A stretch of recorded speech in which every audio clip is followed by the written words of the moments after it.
All right, everybody. This is Philo, as always, your host, and my co-host, as always, is Madan with me. And today we are here actually to talk about, a video clip that we saw online, and we thought we just want to review it and see how this complex interactions between humans take place, and especially when the parties concerned are, of evangelical types, basically. And so this is something, probably a very different thing that you probably may not have seen online. This is like, it seems like a rendezvous encounter to me, that these evangelists saw a girl, and then they started talking to her. It could be staged as well. We won't know, at least from the location I couldn't tell. So what I'll do before I do that, until by the time I do that, I'll let Madan talk about stuff. And hello, Madan, how are you doing? Go for it, I'm please. good. How are you? Madan, your voice is slightly again muffled, maybe. Is it? Shouldn't be muffled. Can you hear me now? Better? Yeah, it shouldn't be muffled at all because I'm using my old phone now. Yeah, so I obviously never threw away my old phone, but it was out of use, so I just thought I'll Yeah, I use mean, it voice is again. clear, but it's it's no, it's not muffled. By the way, it's echoing, kind of not echoing, but Oh, slightly. Yeah. yeah, yeah. That's the natural echo that I've always had in this room. Yeah. Yeah. Okay, no, but it's decent. I think let's ask the Yeah. listeners. Okay, God Bhai, you're here. Sorry, we had a little bit of a delay before we started the stream, but here we are. How you doing? And can you hear both of us properly? Give a thumbs up if you can. God Bhai, can you hear us? Probably typing a response. Right. Sorry, Hello.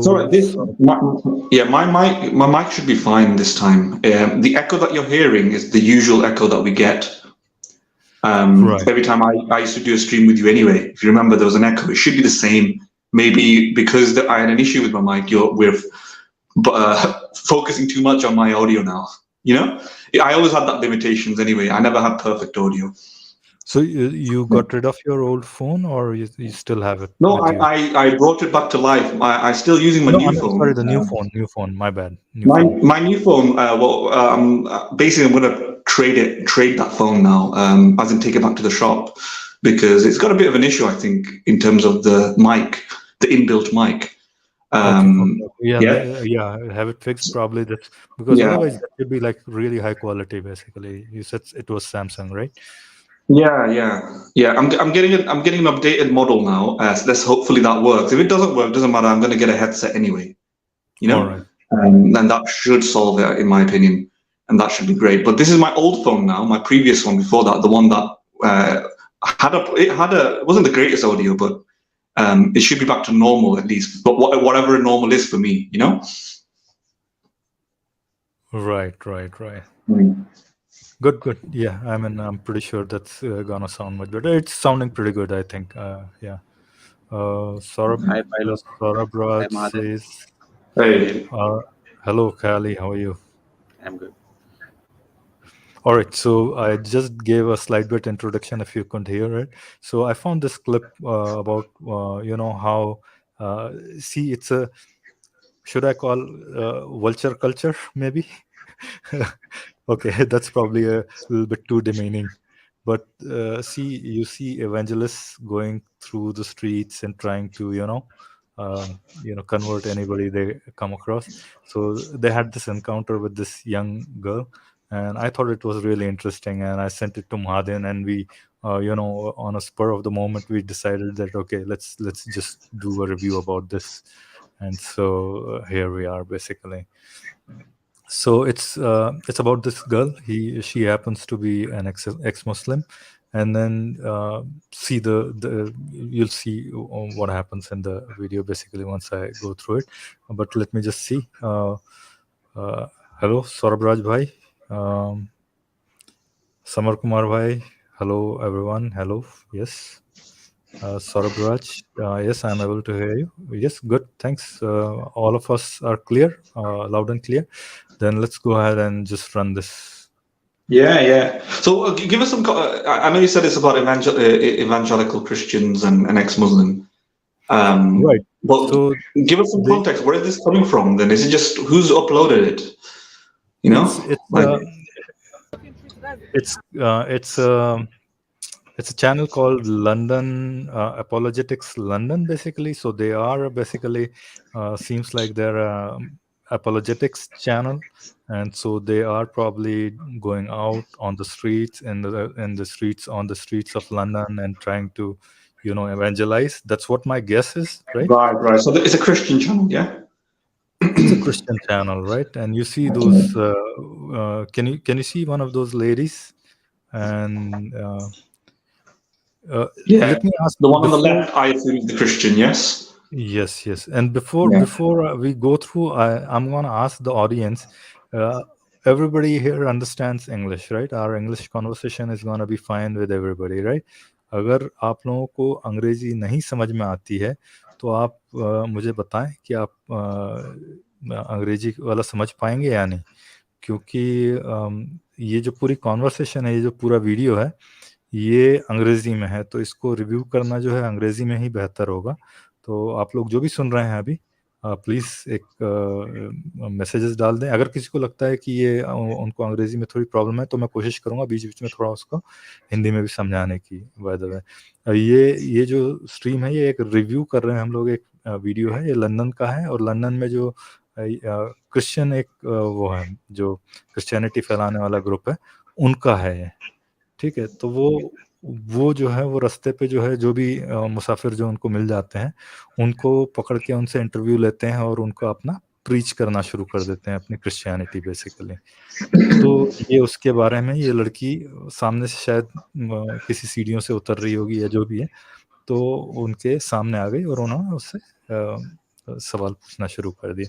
So basically everybody is good with English, so I think so I don't think to go on Hindi. Okay.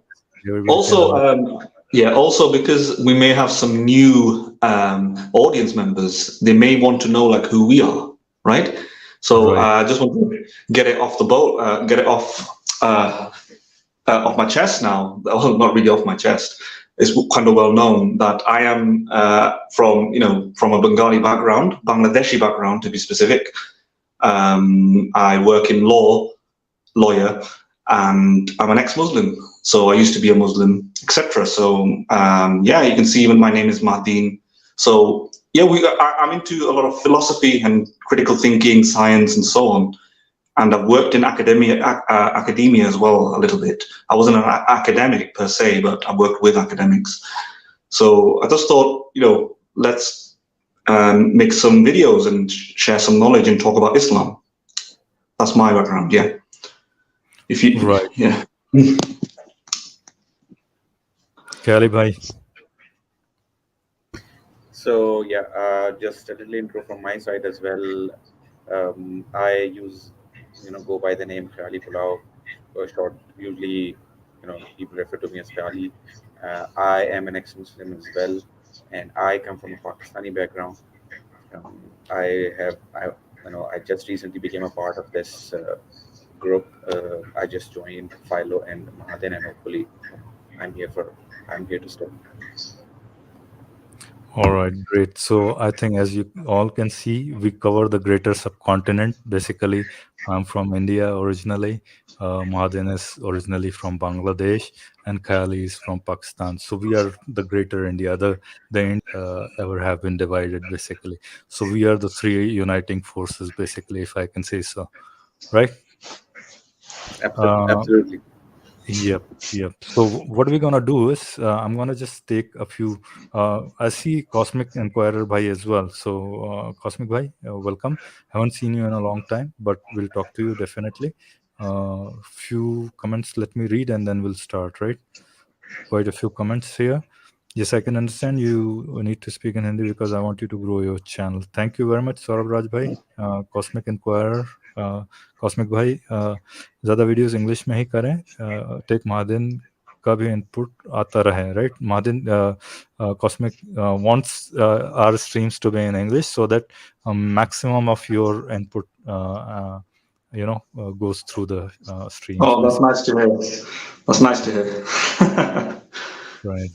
And Saurabh Raj again, an Hindi audience is bigger in India. Basically, yes, Saurabh Raj, one of the things when we started thinking about this channel was to, bring philosophy. So our understanding of philosophy, of course, Mahadin is like, Mahadin's understanding of philosophy is much better than ours, but we are like, what do you call Socrates, Plato, and Aristotle, in a sense, if you can call that way, right? That's a little too big a statement, but you understand the gist of it, basically.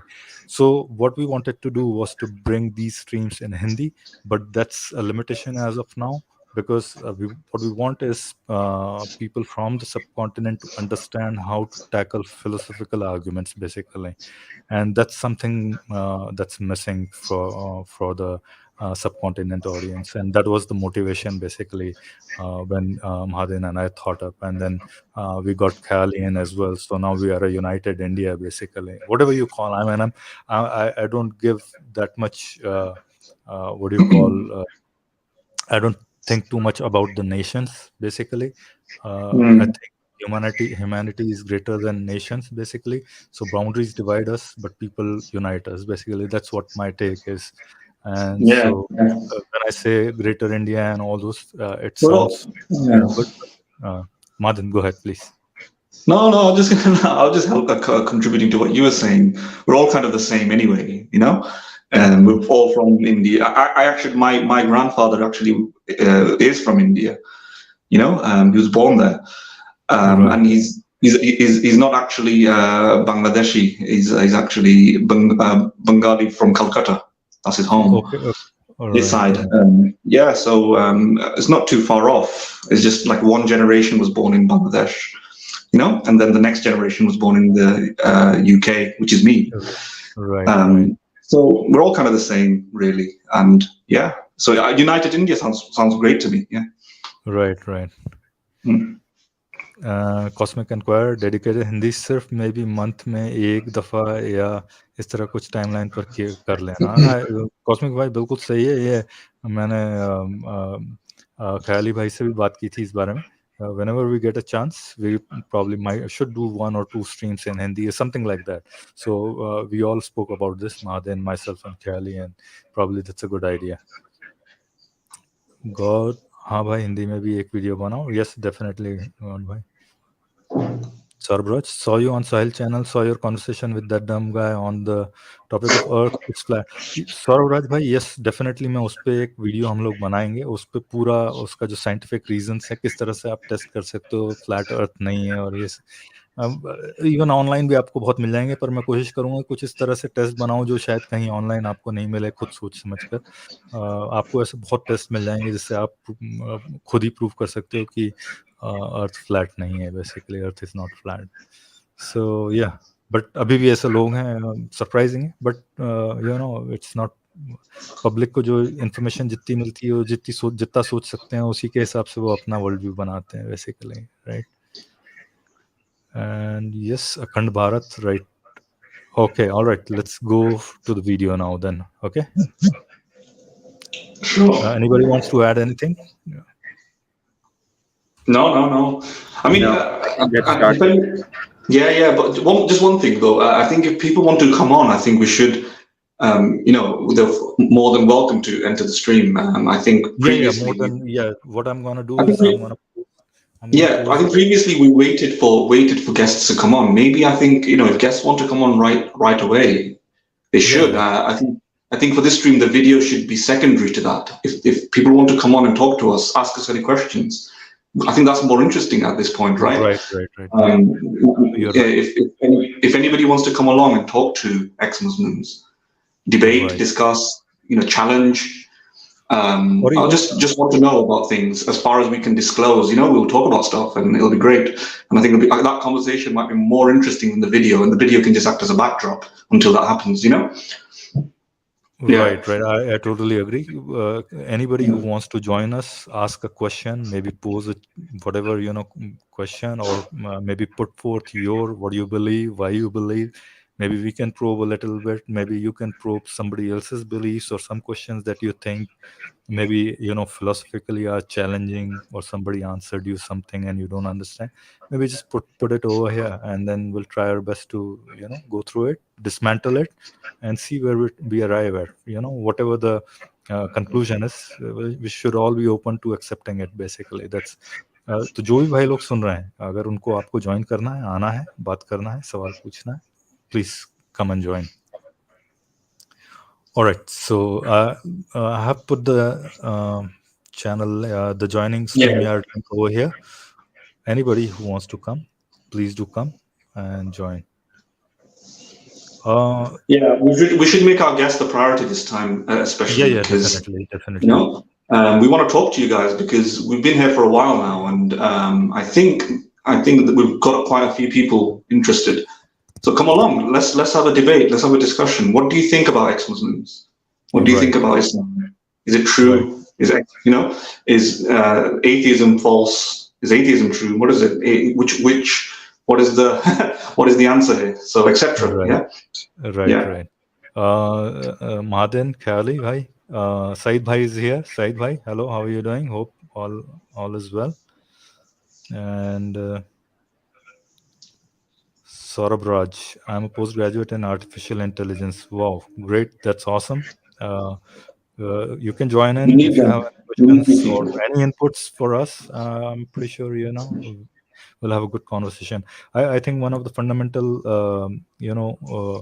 motive of this channel is to have conversations. I mean, I've said it like thousands of times now, or maybe not thousands, because we don't have, 100th of those videos. But fundamental motivation is to have conversations. And we are open to believing whatever the truth comes out to be. If somebody, some Muslim guy comes in and says, okay, I have a good enough evidence for you to believe in Islam and Allah and all those things, we are willing to take the shahada. And there's no doubt about, at least I don't doubt myself that I won't do that, basically. But I should be convinced, and I'm pretty sure I can say on this on behalf of Mahadan as well as Kali as well. So Hmm. yes, anybody who thinks that their worldview is the right worldview, it's the truth, tell us why it is so, and we should all believe in that. If your God Brahma is the truth, then I'm willing to do that as well, right? I don't have any preconceived beliefs as to I don't have to believe that no matter what. Uh, Martin, you have any take on that? I'm No, sure you no. actually believe the same as well, right? Yeah. Of course. If anybody has any reason to think we're wrong about something, come along, and we would definitely consider it. Especially us, I think, because I like to review and reevaluate my beliefs all the time, and even the tiniest contention can make me write, as Philo knows, 2 pages worth of thinking on. Yeah. Right.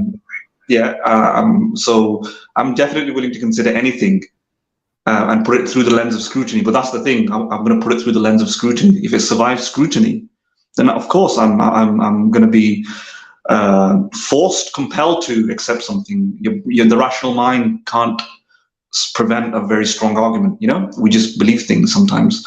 So if somebody presents a rational argument, I can't do anything other than submit to that argument. My mind will just realize that makes more sense because that's how I'm configured. And I'm sure that's the case for everybody else, for Kylie and Philo. Exactly. All right. Kelly, you want to add something? Otherwise, I'm going to go and. By the way, anybody who wants to join, I have put the StreamYard link. Or you want to join? Come in, please. And in the meanwhile, I'll play the video. Oh, thank you. Appreciate it. Yeah. So we're actually, like having some chat with people, and we're trying to know like what you believe in, what makes you believe in what you believe, and why are you doing what you do. Okay. Actually, for me, I don't have any religions, or I'm agnostic because I was before Muslim. Wow. Yeah.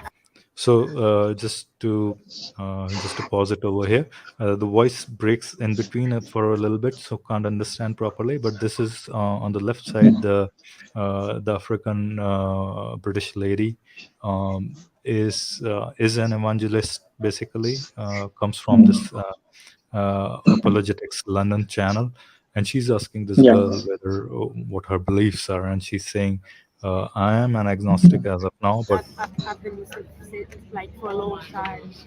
But like the thing that made me leave my religion is that there is a lot of humiliating principles in Islam. As a woman, I can't believe in these things. Honestly, like I'm not trying to be racist or Islamophobia, actually, but Try to be yourself. yeah, I'm just saying like no one is in his fully mental health would believe in that because this is insulting for humanity, honestly. Like So she said a few words, Mahadan. She said there are things that are insulting to women, basically. And do you guys agree with Hello, that? hello. Right. Yeah. By the way, oh, I thought you were translating for me. I was going to say this is in English. Yeah. Right.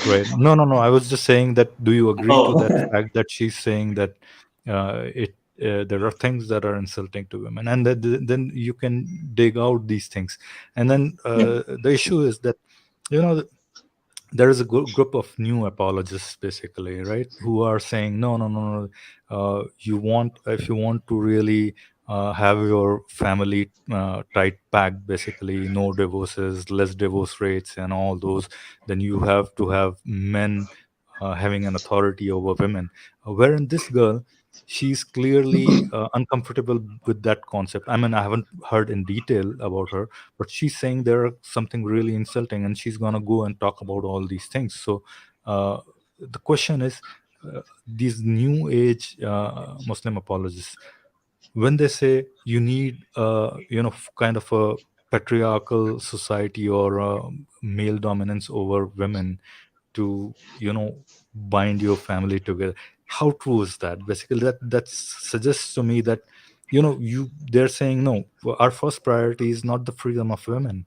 Our first priority is the family bonding, basically. Even if a girl thinks that she can't hold a particular relationship, or she can't live in a particular relationship, if her husband wants it, she can't leave it, basically. And that's the problem, right? So she's being strangled, basically. Her freedom is being strangled here, right? Yeah. Well, because we don't know exactly what she's making the argument about, right? Right. I'll She has obviously got run it for a different. little longer, right? I'll run it for a little Yeah. longer, okay? So go for in it. Yeah. Quran, in Sunnah, they saying that it's okay to beat women, it's okay to take her freedom and all these things. Like this what I believe. This what I believe. Actually, that's why I don't believe. But you know, the religion. Muslim, because I actually reach out to Muslim because we love people. They deny this. They say, oh, women get a lot of rights, and many Western women Actually, even because become they don't want to Muslims. admit it. They don't want to admit that there's a lot of wrong things in Islam. But Uh-huh. if you read the real Sunnah, and if you open the Quran, the real Quran, yeah, you're gonna see all of this written there. It's like it's Islam. I'm sorry, but I'm gonna say what I believe in.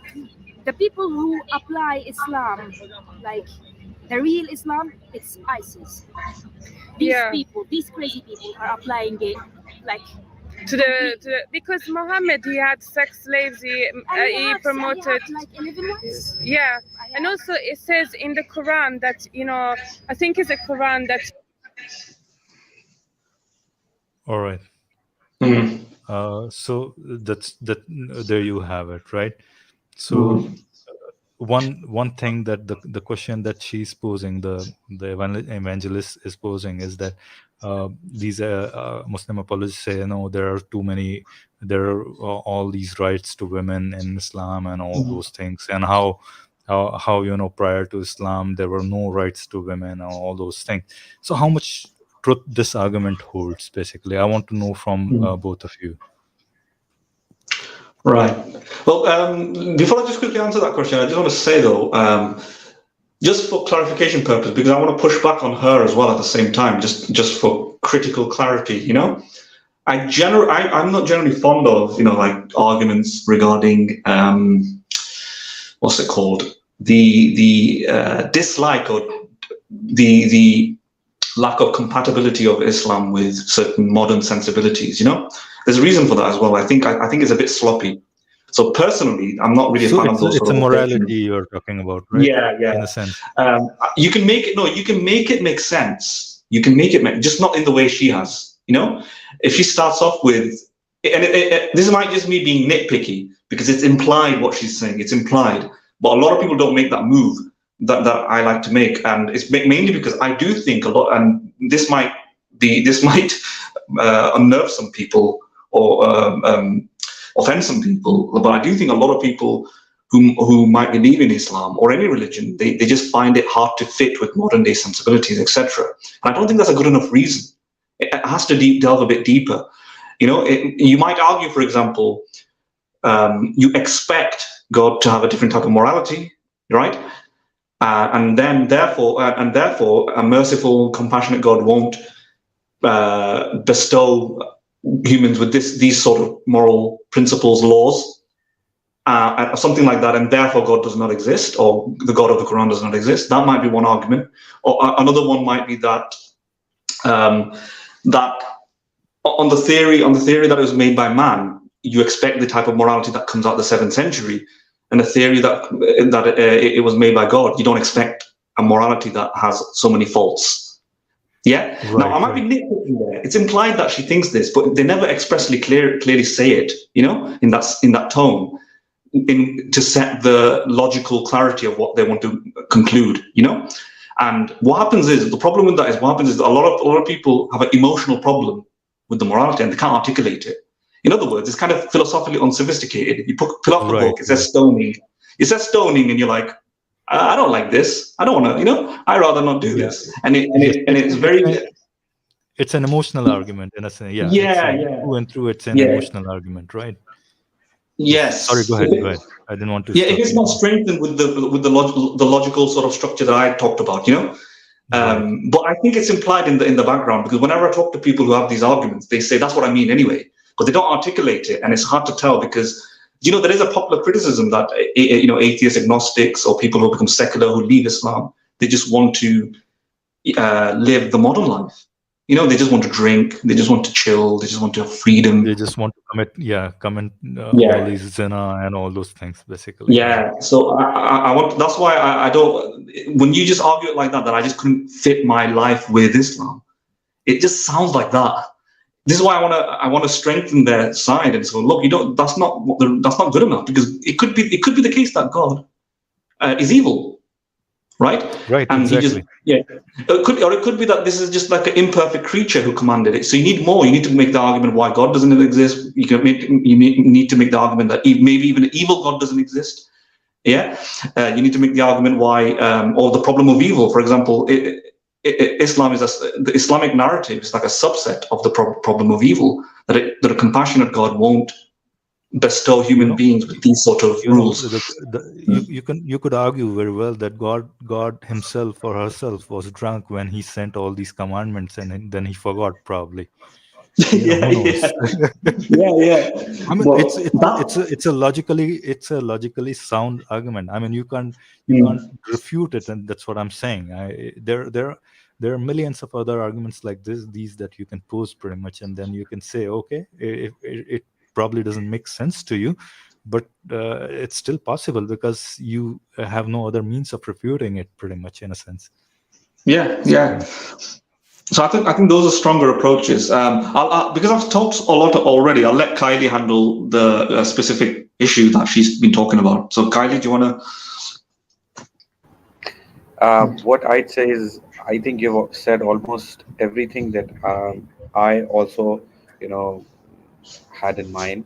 I totally, have a similar approach, that I don't like the argument from, particularly the way she's putting it, because as you said, I mean, you have covered almost everything that I wanted to say.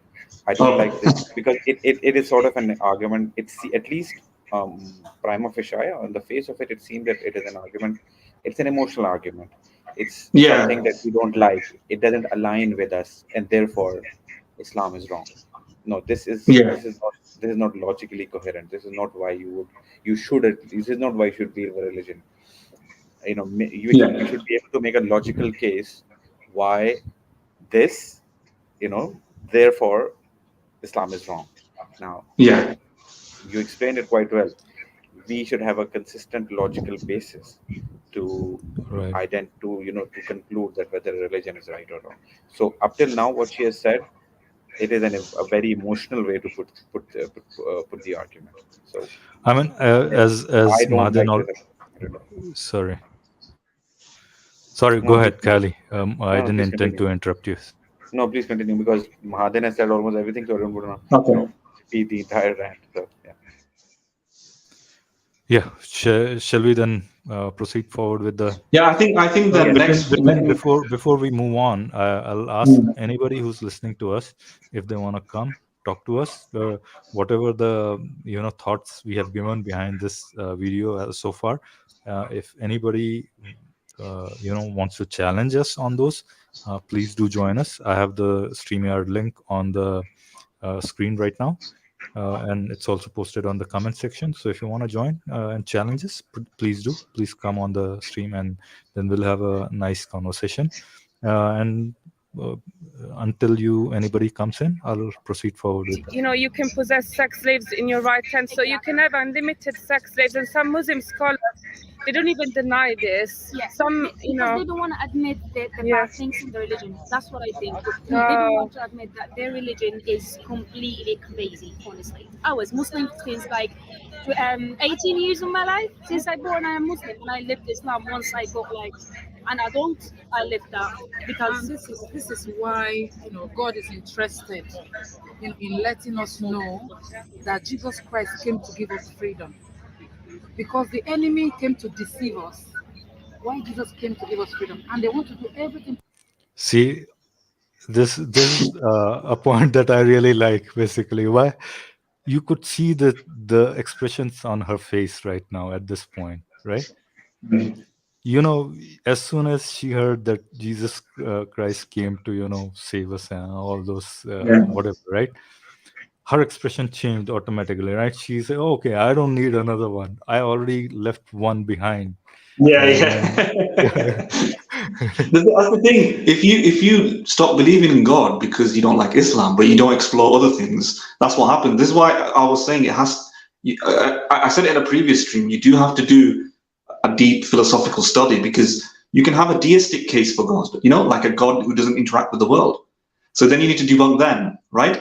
Right. That is with critical scrutiny. If you think that it isn't true, so you need to have some grasp and grounding in natural theology, natural philosophy, arguments for God through natural argument. When I say natural theology, it means just arguments for the existence of God, independent to any particular specific theology or religion, right? Like the design argument, or like fine tuning. These are like normal, generic arguments for a generic God. So you need to deal with all of those things. And I'm not sure if she has or not. She might have. So we will find out. I don't know who this person is. I might be being presumptive. But Right. I have seen a lot of people who don't like Islam, don't like that, mainly for the morality, become ex-Muslims. But they don't study everything She's else. your town girl. Sorry? She's your town girl. What do you mean? Oh, she's from my city. Yes, she's from. Oh, I should meet her. I should. I think I mean it's it's written over there, right? Apologetics London, basically. So somewhere close by, probably from around. Who knows? Right, She's your next door neighbor, maybe. Maybe. I'm not in London though, so I'm a bit far from there. I do go to London. I've been to Hyde Park very recently. I think I told you. Right. You need to Kayali go there might once, know. mate. Yeah, and I wish I could Kayali join might you. know. Yeah, you should come and go. We'll go Hyde Park and we'll evolve. I bet you if I'm in London and we don't go, it would be a failure of my visit. Basically, I'll take you along to. Yeah, no, you tell me guys. if you come to London, Kylie. If you want to come to London, we'll go Hyde Park and that might be the next evolution of our this this thing that we're doing here, Hyde Park debates. Right, right. Yeah, and the good thing is, even I mean, I've seen videos where people have covered their faces even in the park. So I mean, I'd probably, if we take that approach, I'll probably do that. So, but yeah, I'm definitely Okay, interested in that. I see. No, And I I was understand. and I was actually about to say that yeah, you should meet this lady, and you should probably convince her to go back to Islam and then start again. I have done that. I actually have done that with somebody before. One day somebody just came up to me and said, "I've left Islam." I was like, "Why?" He goes, "Oh, I just did too much stigma." And I went, "That's not a good reason. Stigma. Like, what do you mean stigma?" Because everybody, like Islam's this, Islam's that, and I just don't like being associated with it. I'm like, that doesn't what? That's not that's not a good reason to leave a religion. And I went, that doesn't mean. He goes, he's an atheist. I'm like, wait, do you actually not believe in God? He went, actually, I don't know. I'm like, what? No, don't do this. Go back to Islam, study the damn thing, then come back. What the heck is this? And yeah, sorry, go They on. jump directly from there to atheism. So okay. Yeah, Without okay. Yeah, it does yeah, happen. And as I told you about my colleague as well, right? So I was also a bit worried about him. I told him, well, don't take it too fast. Just think about it first. Think yeah, about yeah. everything, then take that step. But yeah, so that's why I said you should probably try to convince her. All Cosmic right. So Inquirer. here, Cosmic Inquirer, I think. Do you want to invite him on, Philo? yeah, I asked him to come. Yeah, Hmm. but he's probably, guys, I may run a bit late. Apologies. It has been a hectic week. Okay. All right. I'll post the link here so that anybody who wants to join, please do. Please, yeah. So now here's a thought experiment, basically, or here's a question for you guys, basically. Call it a thought experiment. Doesn't matter, right? So let's say what she's saying, that she really saw bad things, Islam and Quran and the Sunnah and all those. She disagrees with quite a few things, slavery, the number of wives huzur have, all those things, right? So the question is to you guys: what if you realize that there is a God, true God, right? For some reason you come to know that his existence is true, but he still commands all those things. What are you going to do? I think Mahadan already covered that. Yeah. He said that what if God is evil? We have no way to know. So he might, if God is indeed evil, then probably he might give us such instruction. In fact, he might give us even worse, something worse to follow, right? So it's No, I'm totally saying, likely. are you And going to obey or not? Is the question. okay. So then it depends. I mean, you see, there would be a problem of, there's a problem to know. The problem would be to know whether such an evil God is actually truthful in what he commits to do if we do something, right? So, for example, we'll follow him probably for selfish reasons, as a lot of religious theists even do. They do it for their own benefit, right? Let's say it's not for the benefit in this world, it's for their afterlife. So I would, if that is the case, I would also try to get this an insurance policy to probably follow him, because I would say that I protect my own interest. Now, I have another. I know you might say that is, that it seems evil to carry out something that has been prescribed by an evil god. But I think I have another, uh, you know, I have, it's you should call it an argument that actually, if God exists and this ground or this reality, this world that we live in, if it's just a test, then actually we cannot harm. Whatever we do in this world is just temporary, right? So even whatever we do from a religious point of view, if God exists and this world is a test, whatever we do in this world to any other person, it's technically meaningless. What matters is what happens to us in the afterlife, right? So even if we do harm someone in this world, it doesn't matter. What matters is what would happen to that person in the afterlife. I'm just the So gist so of you what you I was you trying to you say. you have your greed for afterlife, right? Absolutely. I mean, I would definitely look for my own interest, and I gave you an argument that, No, no, I uh, agree. I agree. I agree. I yeah, mean, I'm saying yeah, I agree to your subjective viewpoint, but I wouldn't respect that God. I wouldn't say that. I mean, I would feel, if I have same kind of moral instincts, I'll probably feel bad. But but still, if I am sure that this is what will lead to me, I'm more inclined towards protecting myself from hell than doing something and earning heaven by those actions. I am more inclined towards protecting myself from hell. So I might Mhm. feel bad, but not respect such a god. But I think I'll probably do it. all right, Depends on Madan. how Yeah. what sort of actions are. Maybe I feel too disgusted by some certain actions, so I might not do it. But yeah. So let's say child marriage. Would you with Would the you? threat? I know Yeah, a there big are too brought up many a ways big to. gun straight There. away. There are Brought too up a many big ways gun to straight away. throw very uncomfortable questions at Cali at this Yeah. point, right? I mean, so you're saying that God actually imposes it, and I mean, everyone is supposed to do that. Yes, let's hypothetically assume that it's an obligation. Like, Man, it's part of the compulsory. It's like the with fifth, my, it's the sixth pillar of Islam. Right, I mean, right. with my current moral instincts, you see, so even let's say I believe in a good God. Even then, Mm. if Muslims don't aren't very good Muslims, right? We commit a lot Mm. of sins. So I'll probably commit that Mm. sin, meaning I will not do it because if I have Mm. this same moral instinct within me, even with the existence of that evil god, I'll probably not do it. So in a way, I'll be committing a sin, but Mm. yeah, because I feel too disgusted by that. Right. So, but is this God meant to be evil though, Philo? I thought you said he's meant to be moral, or is it No, No, he it's an said it evil. evil So god, I evil. haven't specified the Okay. degree of Okay. evil, basically, right? So, Okay. Okay. Okay. Kali, I slide. Mahajan, go ahead, please. Mahajan. Yes. Oh no.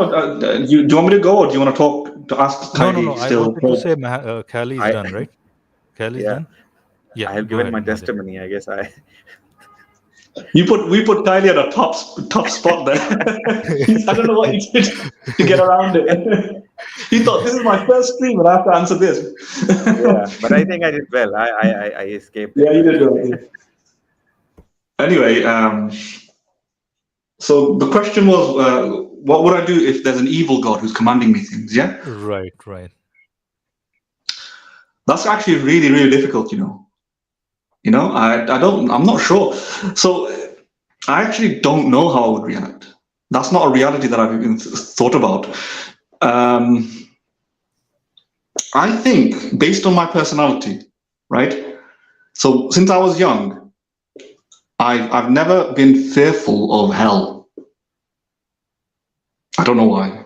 Yeah, even when I was somewhat So, religious. Madan, Right? can I stop you for a second? Hmm. We are gonna have long conversations in the hell, you and I. Yeah. I think we'll have a lot of company in hell. Don't worry about that. Yeah. A lot Yes. of good company. I'm telling you. We're Yeah. gonna burn, but we're gonna have long conversations. We'll try to find a way to get out of the hell. Yeah. Yeah. Dig out like what's it called? Shawshank's Redemption. Have you seen Shawshank's Redemption? Exactly. Yeah. Yeah. But no, I've never been that fearful for some reason. So even when I was, I genuinely believed in God. I genuinely believed in all this stuff. But for some reason, I was able, like a lot of people, to not obey all the time, right? So that's a bit of a weird thing, right? How human beings can do that. And I think we talked about it before, that there's a psychological disconnection that in terms through psychological experiments show if there's a punishment, extremely large punishment, devastating punishment far into the future, it might not have the same deterrence effect to modify your behavior now in the present. Like, for example, cigarette smokers who have an increased chance, chronic smokers who have an increased chance to obtain cancer. They don't modify, and there's modify their behavior in the present. And similarly, there's many other experiments showing this. So it could be something to do with that. So I would think if I genuinely believed, first of all, I have genuinely believed in those stuff, and it didn't make me become the best, most pious Muslim, right? So why would an evil, if I know a God is evil, why would it make me do that in that case? It depends. We need more context. If it's just exactly the same as the current Islamic model, just everything is the same, but we know it's evil, I'm probably going to be the same type of person. I'd probably resist more, I would imagine, because now I've got a reason to. Yeah, I think so, but I can't answer that. That's the best I can do. I can't imagine myself as an adult right now genuinely believing that. Right. So I'd like to think that's, it's too difficult. Go on. I agree. You gave this. Sorry, go on. I have a question. Go ahead. So you gave this answer based on how you have lived your life up till now, but still, let's say you. So let's say you were a Muslim. Let's assume that you were still a Muslim. And somebody asked you, well, should I be a good Muslim? Should I do what Islam tells me? Forget the evil God right now. Just assume that you are still a Muslim and we are living in this world as it is right now. And somebody asked, well, what do you suggest? Do you recommend, or do you, what we call in would you advise people to follow Islam? That, you should be a good Muslim. I'm not a good Muslim, but you should try to be a good Muslim. Would you do that? Because, it makes sense in the long term. Because so are we stopping the evil part now? Are we thinking? No, I link it to the evil one then. So sorry, I will link once you answer this. I will. All right. Okay. I see. All right. Go for it. What was I your think. Question again? Sorry, Kelly. What was your question again? So my question is, since Mahadan just gave the answer based on his own nature and according to him, he wasn't a very good Muslim, right? He wasn't a very practicing Muslim. So what I'm saying is, so he gave this answer from that point of view, but now I'm putting the question in another way, that would he, despite him not following, would he still advise others to follow Islam if he considered Islam to be a true religion, and if he believed that yes, believing in and practicing Islam would actually make sure that you go to heaven in the afterlife? So what would be his advice for them? So if I genuinely believe God was real and good at the same time, right? Now, of course, my particular predicament, I would need not just a case for the existence of God, but why he is the moral arbiter and why that's morally sound. But assuming those things are passed, the checklist is passed, for whatever reason, and I genuinely believe that that's right. Yeah, I would probably feel a moral obligation to enlighten others as well. Yeah, to welcome them to the faith. Yeah, on those conditions though, that it is morally obligatory, etc. Having said that, that's again theoretical. I might need to reevaluate it, because in my past I did think that genuinely, and I actually had moments where I've had people tell me that they were of a different sexual orientation to their normal one, the heteronormative one, and I remember scolding them for saying, no, that's not right. You're not supposed to do this, and so on. But yet I myself wasn't the greatest practicing Muslim. So you can be like that, right? You can have a hodgepodge, and a lot of Muslims are like that, right? They follow some stuff, they say some stuff, they don't do others, they hold hypocritical attitudes. So whilst I'm saying that right now, that I probably feel a moral obligation, I didn't feel a moral obligation then, and I genuinely also believed it then. I had moments, I had deep connections with God. Like I've made attempts in certain segments of my life, but I didn't go walk around propagating faith. I'd forget, something would happen. So I don't know, depending on my personality then, I can't say 100% whether I would be propagating these messages. What Yeah. I think, and I'll add one point, which is probably a more philosophical or maybe nonsensical point. Yeah, but What Philip, our before you do confusion? so, Philip, before you do so, because Kylie wanted to make a point of this, Yes. right? So Yeah. what So I let was it. actually, yeah, what I Yeah. was going to link it to is, so because based on that, so you said, being not a very practicing Muslim, you didn't follow the religion because you were, Mm, as you said, that psychologically we are in that and inclined towards fearing something that is too much into the future, that is too far into the future, even mm, even if the consequences are very dire or very bad, still we yeah. tend to ignore them. So now, and that's why I asked you about the you said, you told me that you wouldn't practice, you might still not be a practicing let's say a follower of a religion, even in the case of an evil god, because you wouldn't still fear hell that much.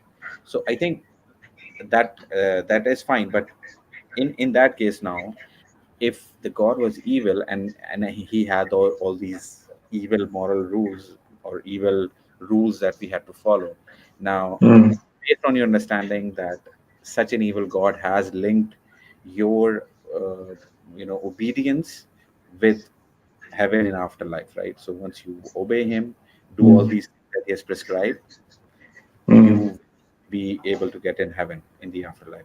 Would you suggest other to do that? So somebody asks you, let's say, you don't have to go to them, proactively, but let's say somebody asks you, well, mm.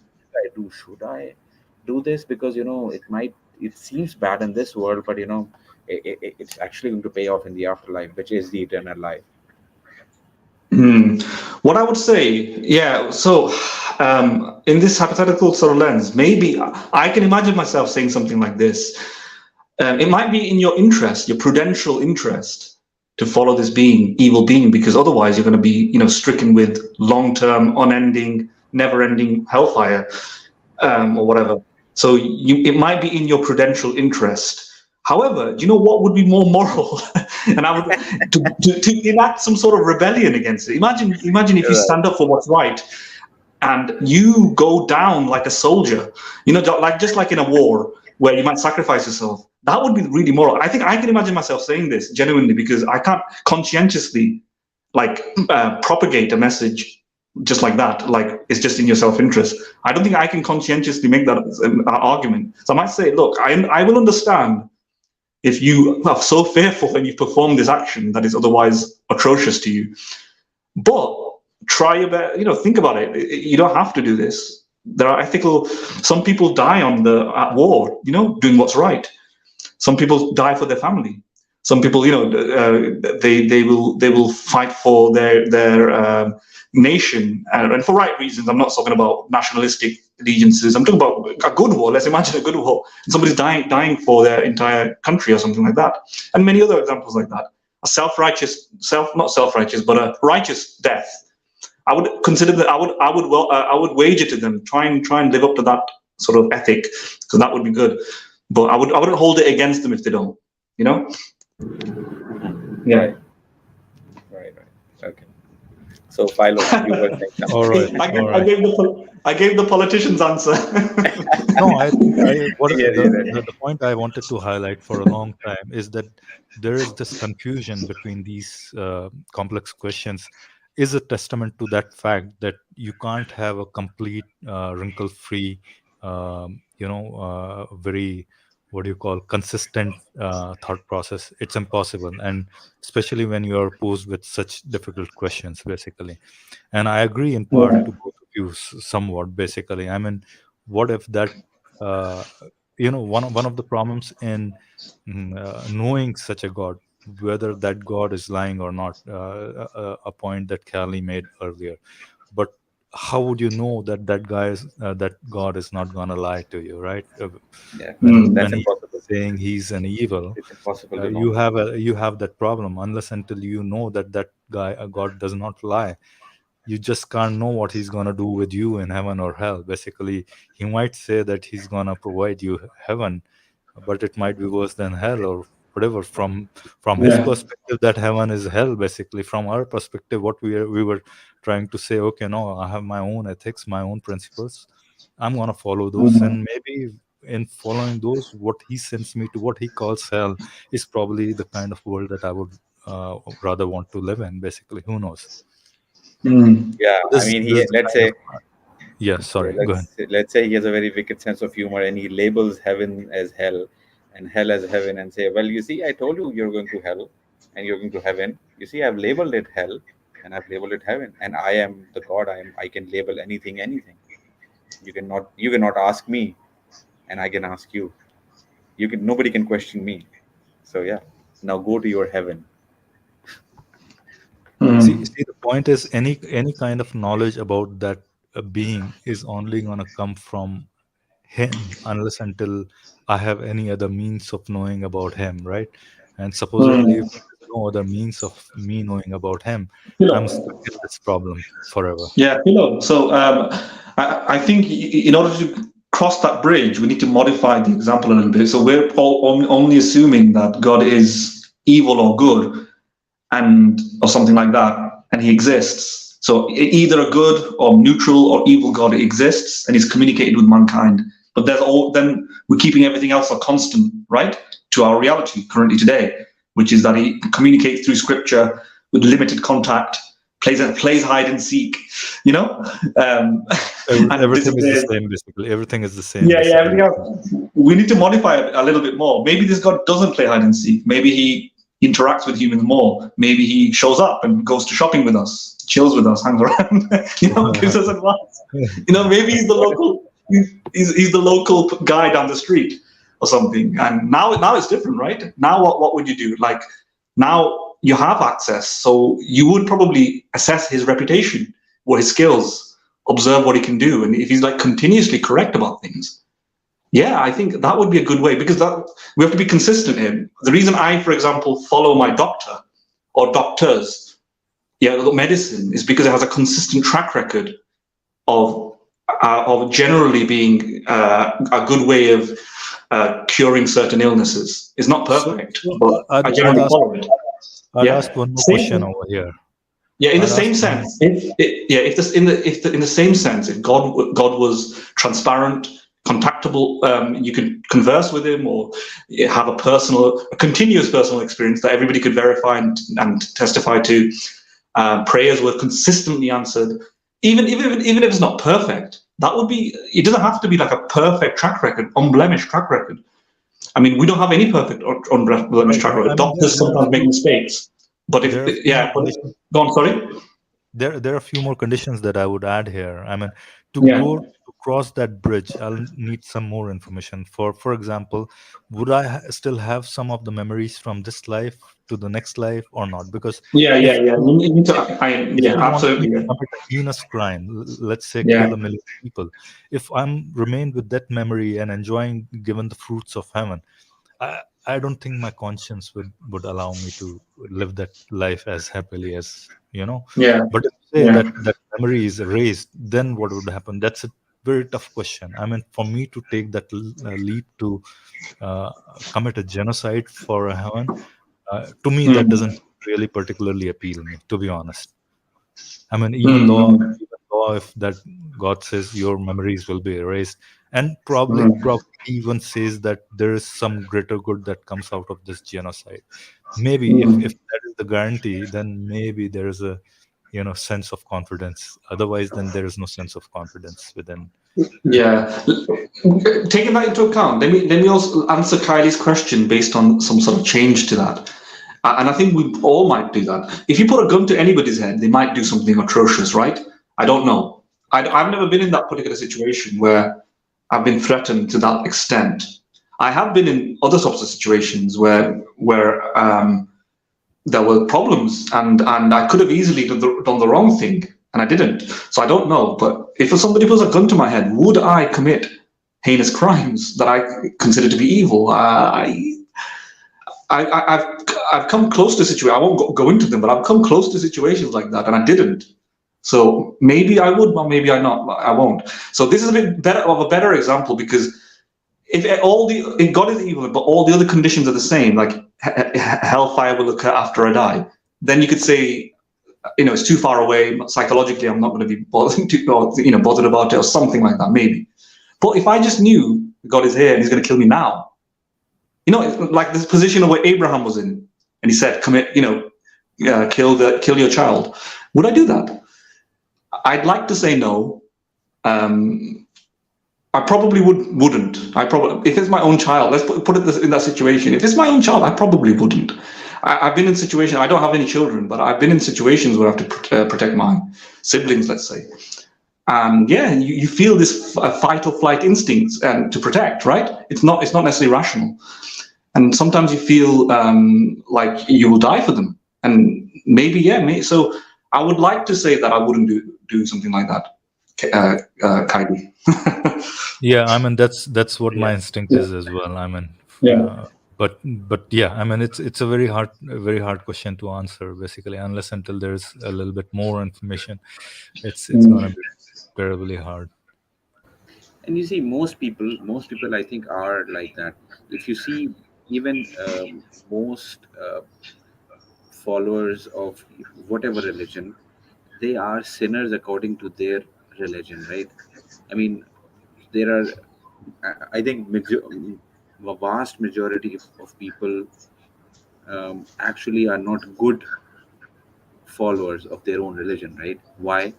Because most of the things are either not very, or most of the rulings of their own religion are, let's say, they're not very convenient. They don't feel like doing. I mean, you see, for example, in Islam, there are 5 prayers. Barely, I mean, what percentage of Muslims actually offers 5 times prayers, right? And it's not even that. I don't know. It's difficult, but I would say it's not even that. It's not even going for as far as killing your own child.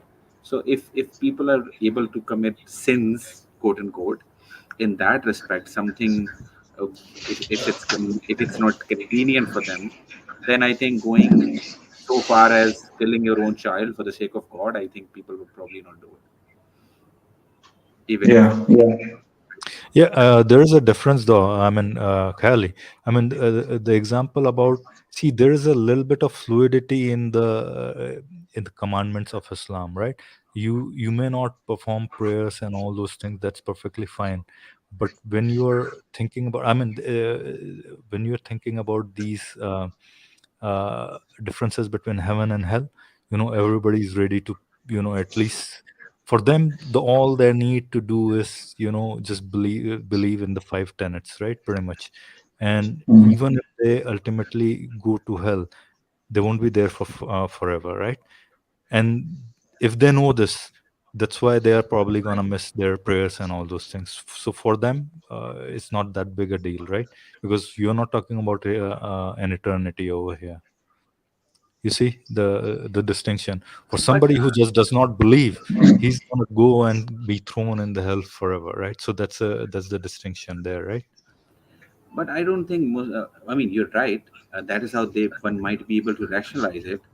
But I think in actuality, what happens is people, I mean, our psychology and our innate sense, our innate laziness, I would say, of doing something. When we don't tend to do anything which we feel is inconvenient, right?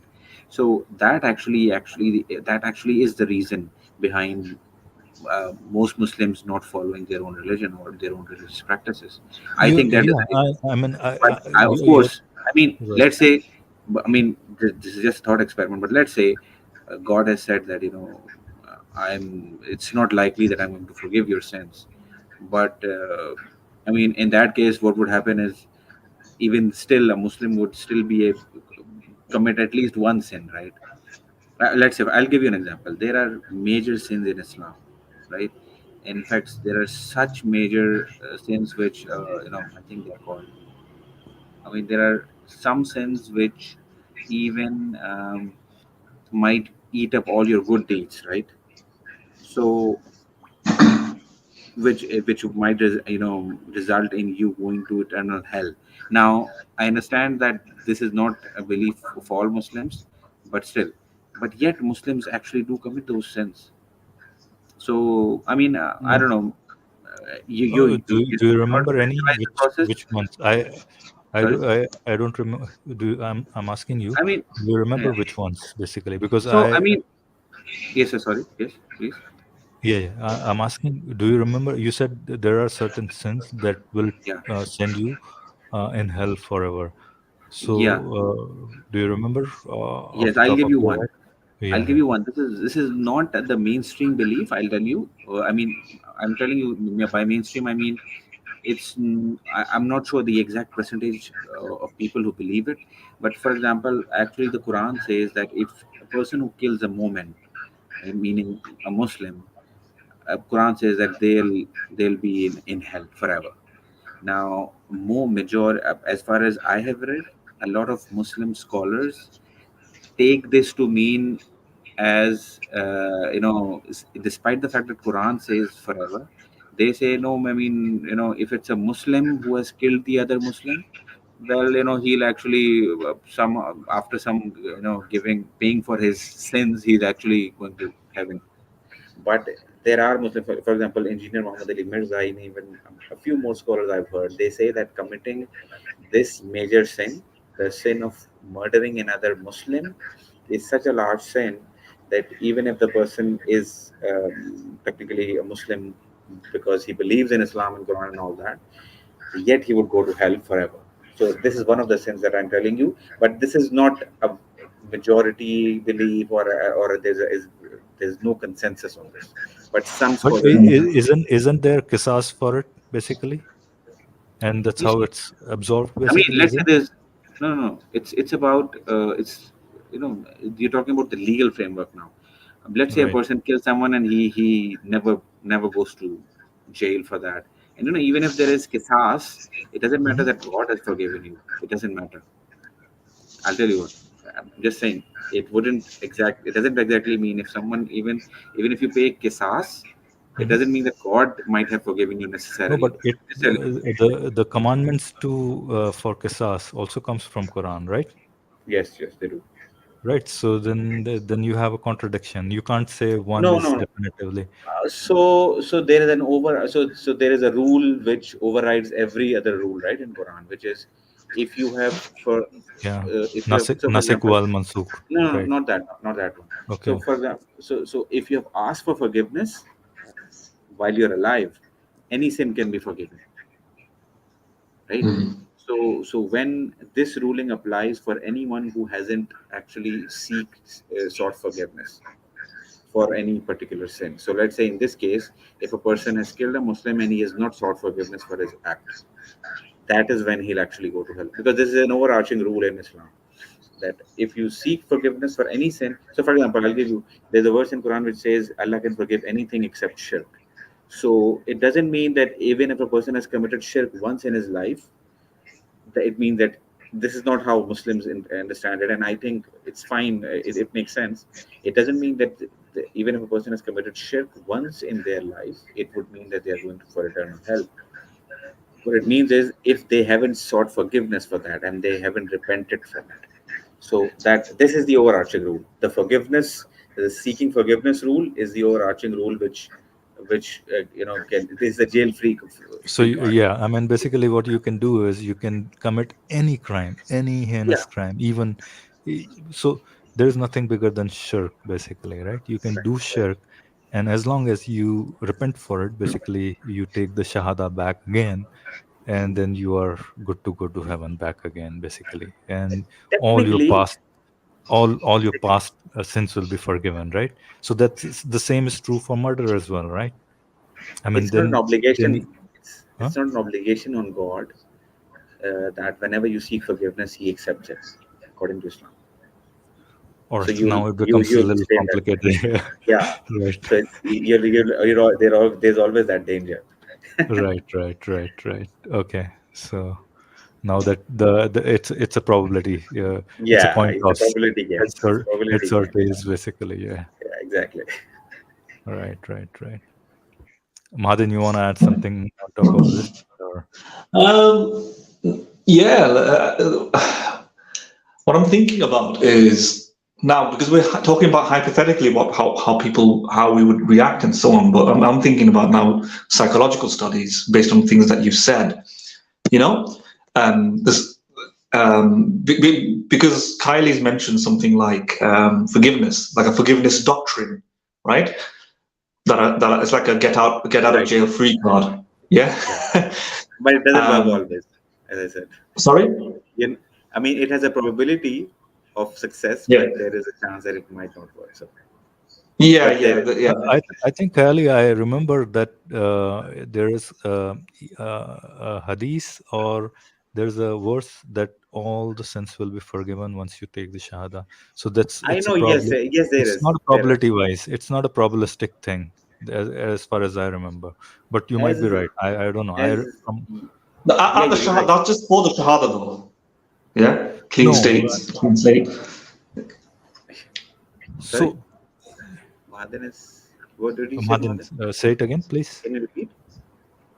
So in terms of taking the shahada, I think that's just during conversion or reconversion, if you want to call it. Yeah, I think that having your sins awashed and cleansed, that's just for that. I would imagine any other sins committed later on, it is a probabilistic one.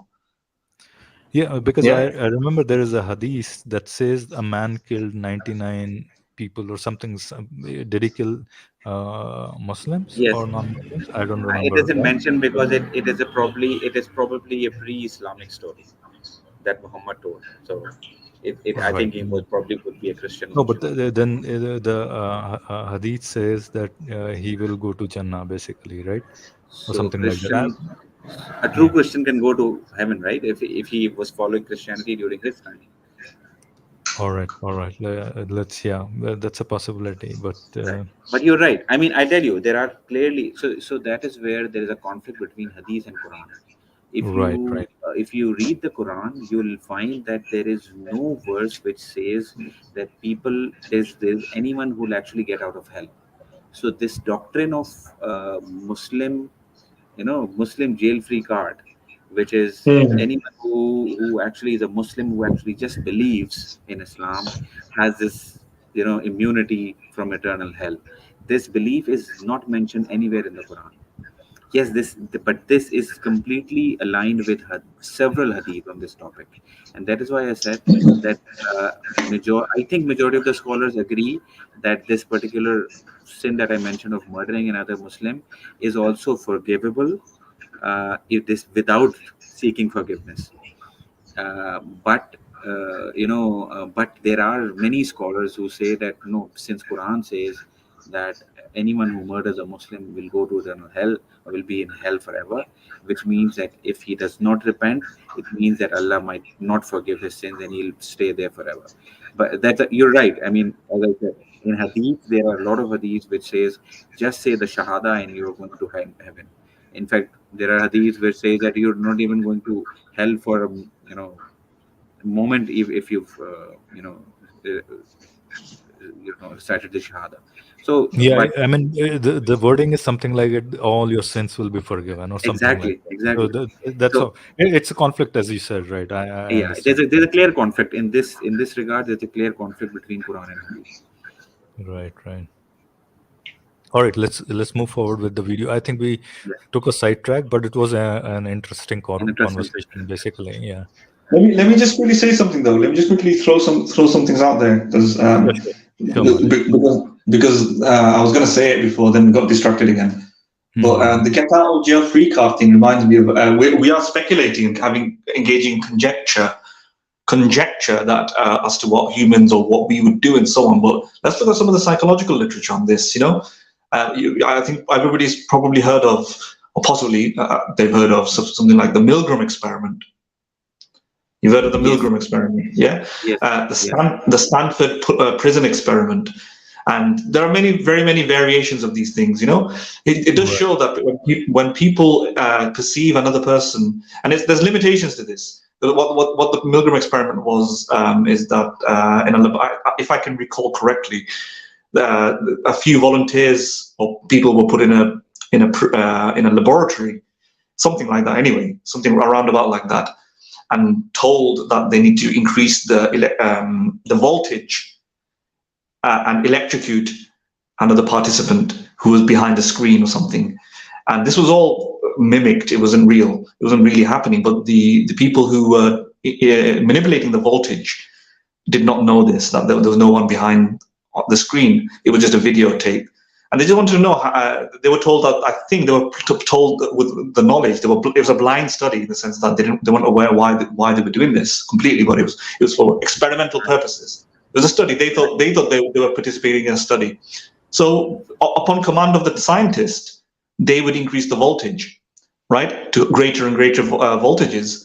And they just wanted to see how far people go, basically electrocuting people based on authoritative commands. Sorry, Kylie, are you going to say something? Yeah, and just to clarify, because I think one important point in the Milgram experiment is that when the test subject actually presses the button, he's able to hear the screams of the which are pre-recorded. Of course, the other person is not there, but the person who's actually carrying the test out, he thinks that the other person is actually getting electrocuted, and he can see that he can hear the scream at least. Yes. All that is apparent and real, so that it is made to look really grotesque and real.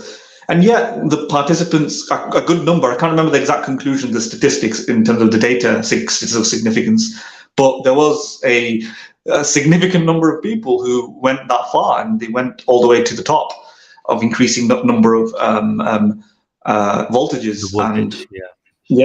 And just upon command.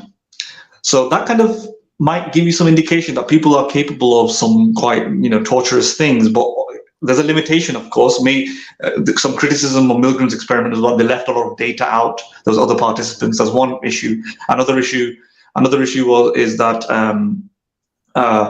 the people who were increasing and they were listening to commands, they may have thought everything was supervised and well orchestrated to minimize harm.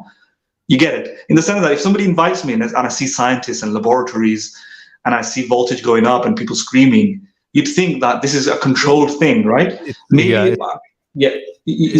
not as though they're engaging. Yeah, something like that. You might think, all right, look, it can't be real.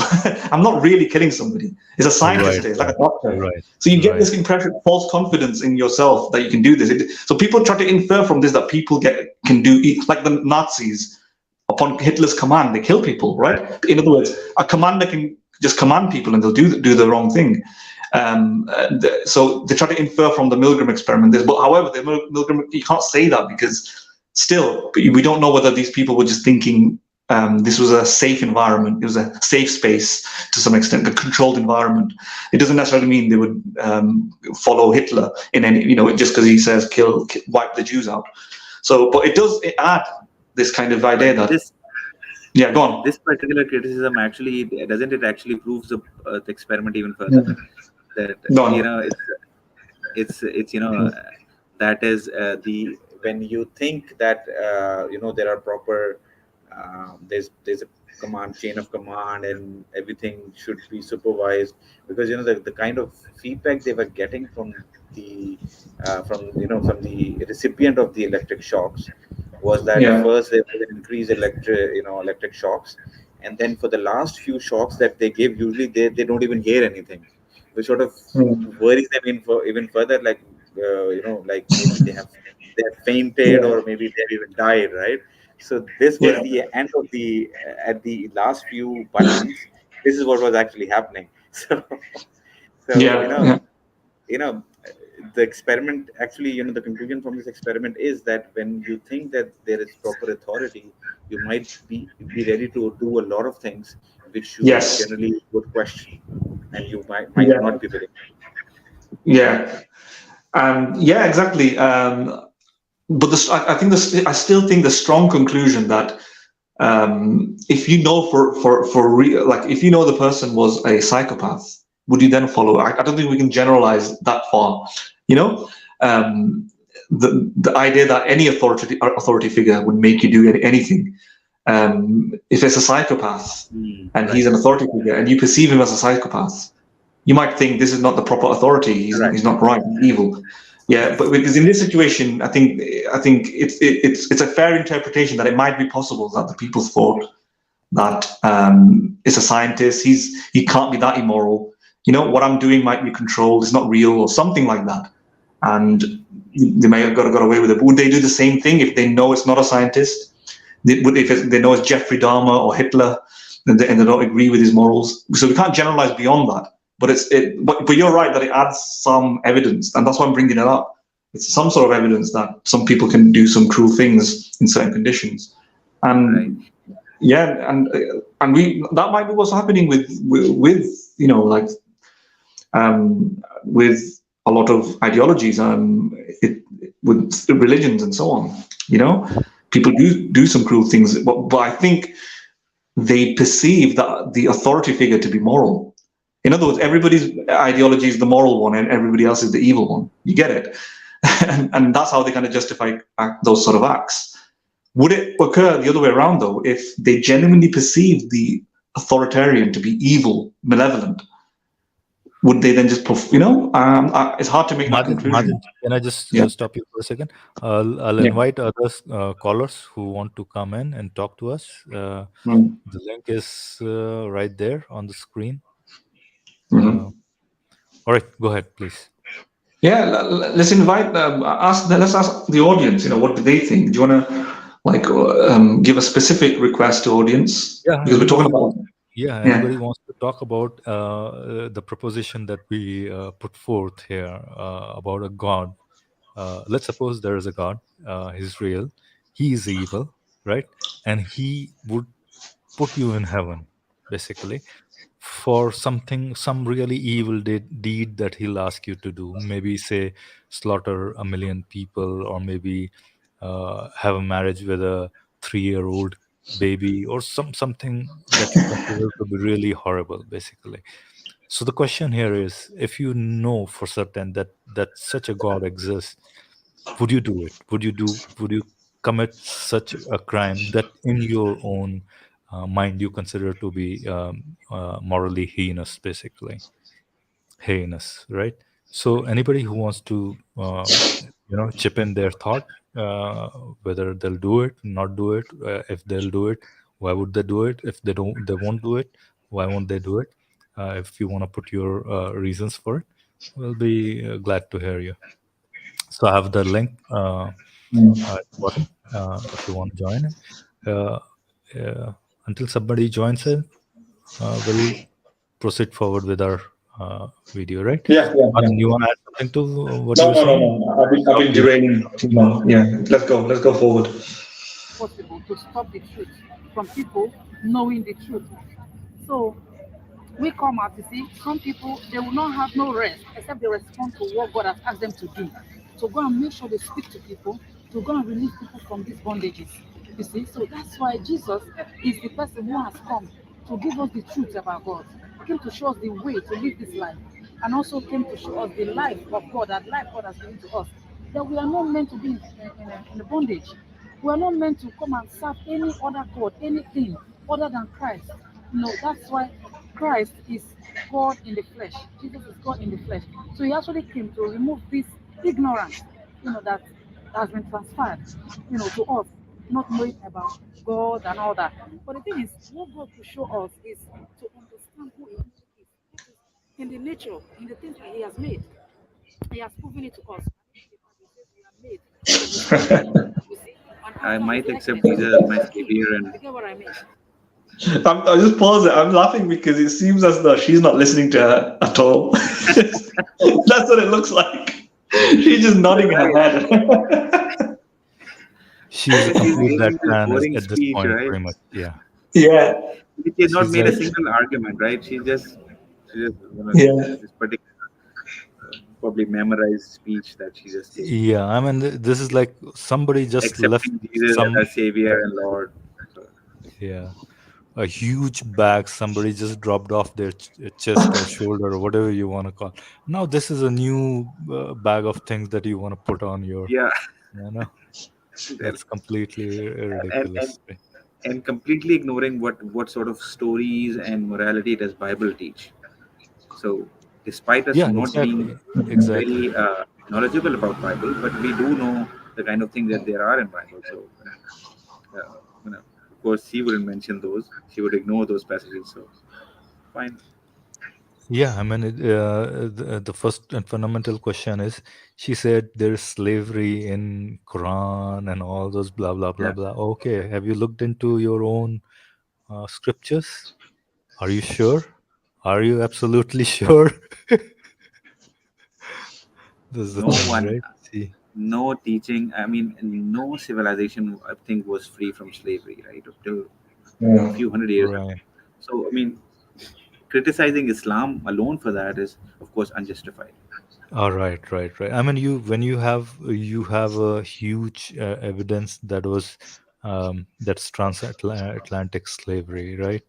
I mean, that's one of the biggest evidences that you can gather that it Right. was most likely initiated from the Christian. It was not initiated, but it was justified actually, basically, from those very scriptures. Right. So does she actually make any point? Because her audio is very, the volume is very low, and I mean, I'm not. Sometimes it goes yeah, in and out, I think, right? So can I do anything to increase Well, the from ex here? the ex-Muslim girl is getting bored. I can see her face. It's just saying, listening to white noise. It's like it's like a TV station that has no channel. You know, yeah, it's just making a white noise right now, and I can see Right, it right. I in mean, her face. she Yeah. seems completely not interested at this Let's point. jump to her. Let's jump to her response. Yeah. So, but the enemy has come. He said the enemy only come to steal, Let me just About this, what pause she it. just said. Pause it. all of this. Yeah. Yeah, I just want to say though, the reason I'm saying that it seems like she's getting bored is because I have been in this sort of situation before where somebody just comes out with highly intoxicated, voluminous speech from nowhere about a very, very archaic thing, that happened in the past, that you're just not interested in, like a very specific niche issue. And that's what she's doing, right?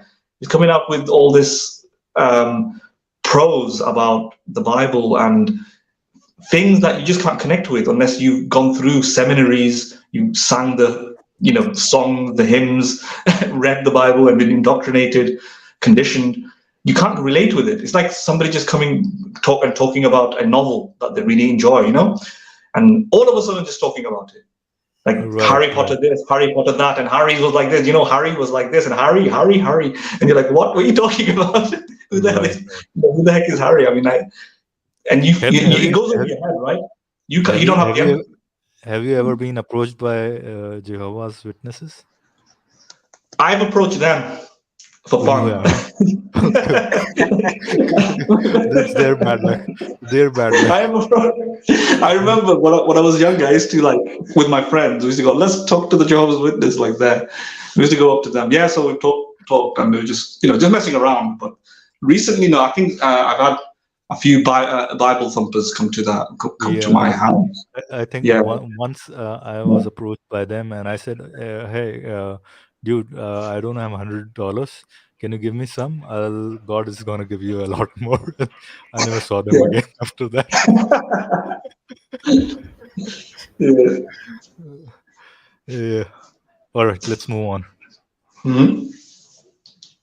So religious practices. What do you think about this? What she just said? Honestly, yeah, she's speaking from her point of view. Uh-huh. But the thing is, it's not only what I know. It's not only Islam that have humiliated and insulted principles to women and to different people, like LGBTQ community, for example.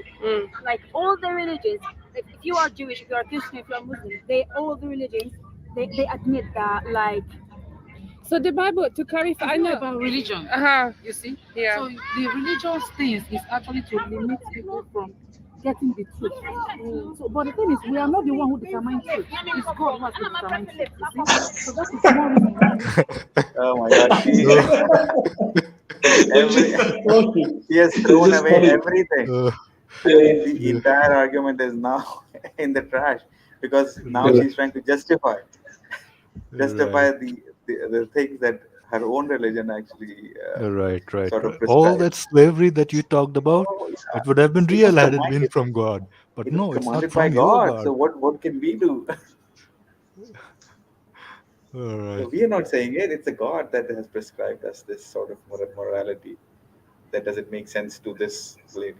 So kudos to the lady, though. I mean, the Atrocious. Egyptian lady. Atrocious She's is very what I straight. would say. I mean, she straight up. I mean, she was point blank. She just said it out loud, like, it's the same in your religion. She didn't hold back anything. Yes. She Now, didn't hold back any punches. right. And now she's the evangelist lady. She's trying to come up with solutions on the fly. Yeah. Excellent ones. Yeah, but she needs to put up the volume because I can't even hear her. I mean, it's like she's talking in a paper bag or something, you know? Right. It's not working, I think. But go on, yeah. Just play the video. Yeah. And I don't know. I mean, I think she's from the channel, and the ex-Muslim is a lady that she's talking to, and the ex-Muslim lady is very clear. Her volume is very clear. What's the problem? We need to read ourselves. Yeah, her own volume is a lot lower than the girls probably. So they have the mic put on her or something like. Who knows? I don't know. I can't tell from. I think God should have increased her volume here, right? Because she's very. Why does she need a mic? Yeah, that got failed pretty much, right? So if we want to use our standard and feel, this person is doing good, so it's right, or this person is doing right, it's right, then we are also wrong. You see, that's why we can't even get the freedom we are looking for. We can't even get the truth ourselves. You see, so we just encourage people, you as a person, you go and search God for you go as a person, you have to be sincere first. It starts from being truthful to yourself and say, God, if you are God, please reveal to me. Yeah, If we you would send invite Jesus you. Christ, He will reveal himself and to you. if you are sincerely seeking him, you really want to know God and know who you are and find out who you really are, what he has made you, he will reveal it to you. So until you do that, you will never get that freedom. You know what? All I see on her face is, what is this BS? She looks convinced. BS? The ex-Muslim lady she's now convinced. So can I clarify 1 minute about LGBT? I'm sorry, but I have a date. I'm really sorry. Oh, I'll let you. Do you have a gospel for her? So I will let you get on. Basically, you look very pretty for your date. I hope it goes well. In terms of LGBT, I want to clarify. It's not like the Bible would burn these people, but the Bible says fornicators, have sex before marriage, liars, adulterers will not make it to heaven. But it's not. It's not like we love people, but it's against the natural law of God. And that's all it is. But it's also sex before marriage. So it's not, and we don't hate these people. It's just the Bible. Obviously, we follow the Bible. That's what it says. But we wouldn't throw it off a building like Muslims say. We don't do that. No. But we have to say the truth. We have to say the truth. That's funny. That's really funny. Hate those people. The Bible hates them. Yeah. That is what in a way, that's what she said. We won't throw you off the building. We don't hate those people, but we love our God so much that we have to hate them. We have no other choice. And I mean, and she was going on a date, right? This is what she said, right? I have a date. Yeah. And they immediately were like, oh, don't fornicate, don't have sex. Yeah, do not have sex outside. They're like, they make sure that no, you should be careful. We don't mind it if you do it, but we don't want you to do it. Yeah, just be careful. Oh, Cosmic Bhai is also here. Cosmic Bhai, can you hear me? Yeah, hey guys. Can you guys hear me? You haven't been present in past 2 streams or so I thought, what happened? And one mistake I made is that I think when I typed my email, maybe I missed one letter or something here there. So what I'm gonna do is I'm gonna type it in my private chat again. If you stay out after the stream on the backstage, then we'll talk about it, right? Yeah, okay, sure. But anyways, sure. So this video is done, Madan. And it's the same as fornication. I'm gonna get a gospel quickly. Can I give you whilst you wait? Sorry, I'll be okay. You know, this reminds me. Once I was on the bus when I was young. Is it finished? To live this life, and also we have to say that. Sorry, Madan. Yes, Yeah. go ahead, please. Yeah, I was once on the bus when I was young. When I was so young, I just mean about 7 years ago or something. And there was two Mormons on the bus, at the back of the bus, and they saw me and they were like, "Let's go." And I saw them nod to each other and suggest that they should come to me to and give me a talking, and they sat down next to me and they started talking to me randomly and asking me about my beliefs and all this stuff and so on. And we only spoke about for 5 minutes, and so I didn't really get to argue with them or anything like that, but they took my email down. Like, they really wanted my email so that we can talk, because I had to get off the bus. So I gave them my email, and they just chased me for like the next 2 to 3, maybe 4 weeks, right? Emailing me every now and then, can we talk? Can we meet? Can meet in a neutral location? We can go here, we can go there, And they're really, really, really determined, where they find, I don't think a lot of people give them any attention. I responded to the first email just to be nice. I was not interested in meeting them, just to be nice. I said, maybe we can meet there, etc., whatever. And because I responded, they were like, "Oh, thank you for responding," because I got the impression that not a lot of people do. And they just stuck by me, they just kept emailing me every 2 to 3 days. "Hey, I've not heard a response. Hey, So I think they are really, really determined and persistent. Maybe they've got like a quota. Maybe they've got, it's like a mission. Didn't they tell you they have the golden tablet?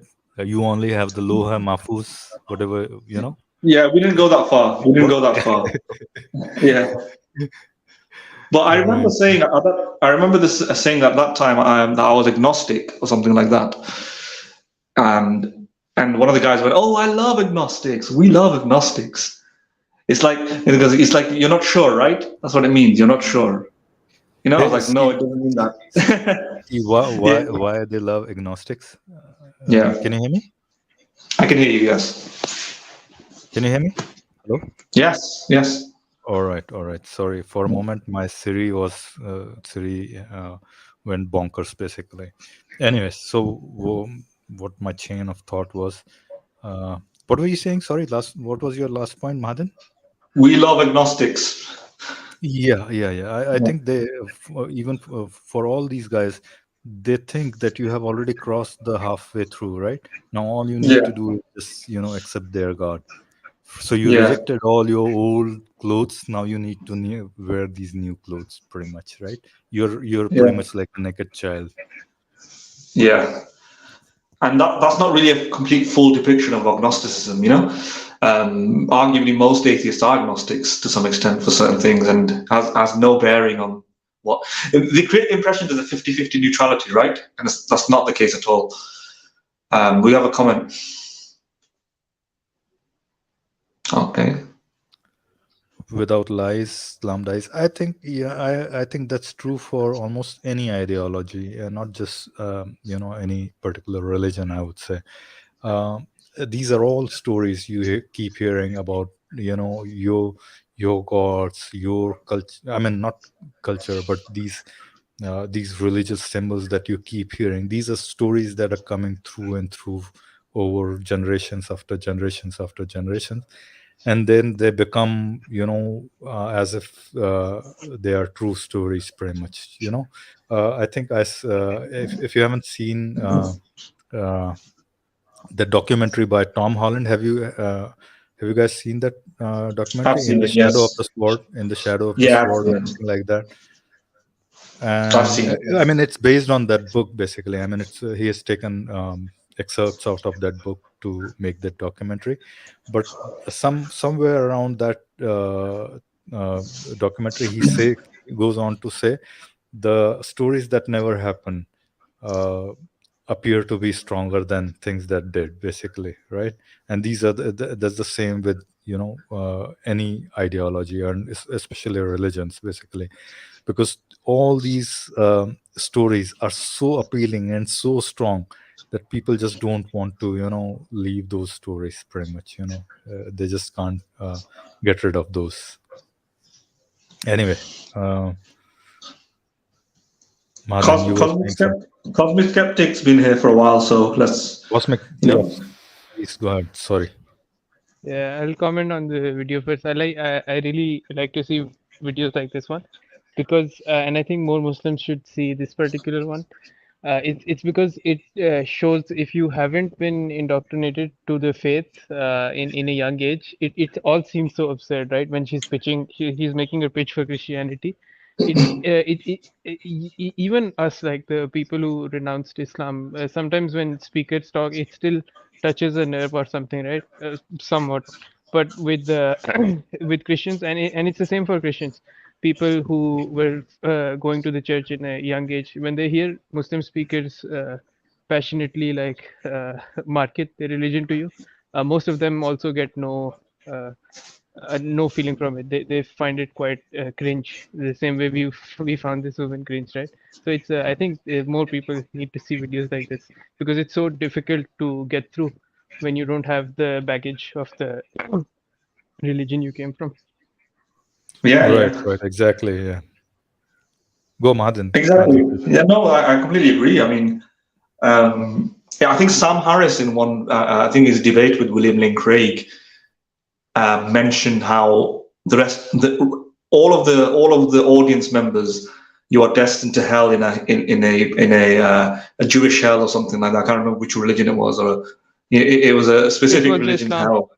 It was Was Islam. it? Yeah, it was I Islam. remember this speech. Yeah, It's really nice speech. yeah. And the audience members were obviously quiet and unmoved. Didn't express anything. And rhetorically, it was a rhetoric effect, and it was a good psychological and rhetorical effect. He was like, just realize how unmoved you are by that proposition that you will be destined to eternal hellfire and torment in an Islamic hell. You're just not bothered. You probably just heard it now, and you're probably going to forget about it in 10 minutes, maybe in 5 minutes. Yeah, you don't even care about it. That's how it sounds when a Christian says that you're going to be going to hellfire. You just get unmoved by it, precisely because if you don't have the, like Cosmic said, the vantage point, the ideological baggage, the genuine belief, you've not been introduced to it, you don't take it seriously. And that's the case for most things, and that's kind of how it sounds. Like when I'm listening to, and genuinely, when I'm listening to people like the Christian here, it's just white noise. When they come with artful prose and colorful poetry and a sermon and hymns and stories that they find particularly interesting, I'm just listening to them and going, when is this going to stop? That's what I'm thinking, and I'm trying not to offend them.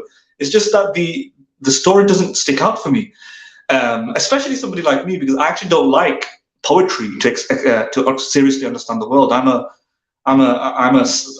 like to think anyway that I'm a scientific person, and poetry is like the worst form of serious communication, right? And so once people start coming out with like these kind of stories, narratives, and so on, and poetic sort of expressions and so on, it doesn't attract me. It's actually one of the first things that stuck out for me when it was come to Islam, because everybody thought poetry was the medium of expression for Quran, and I found that horribly vague and ambiguous, and I didn't meet, because my background's in law. I like legalese. I like things to be clear and broken down, right? I like things to be annotated completely, and poetry was just way too vague for me. So that's what it sounds like. Yeah, go on. Sorry.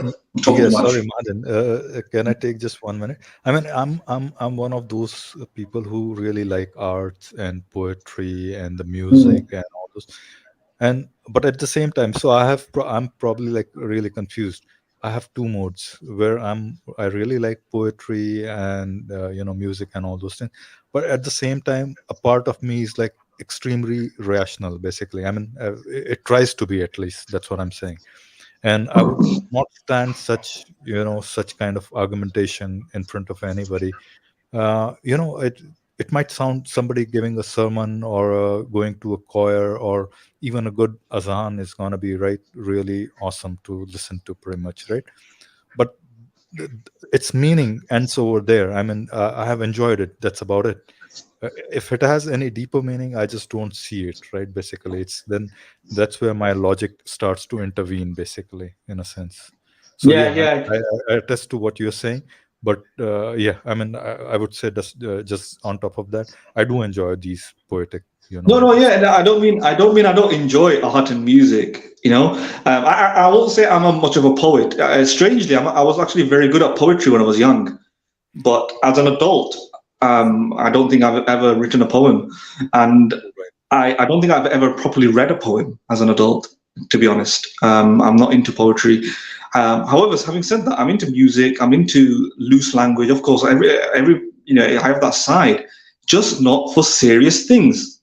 I don't want the most important Agreed, message agreed. in the world to be written in a poem. I want it to Right, be right. clear.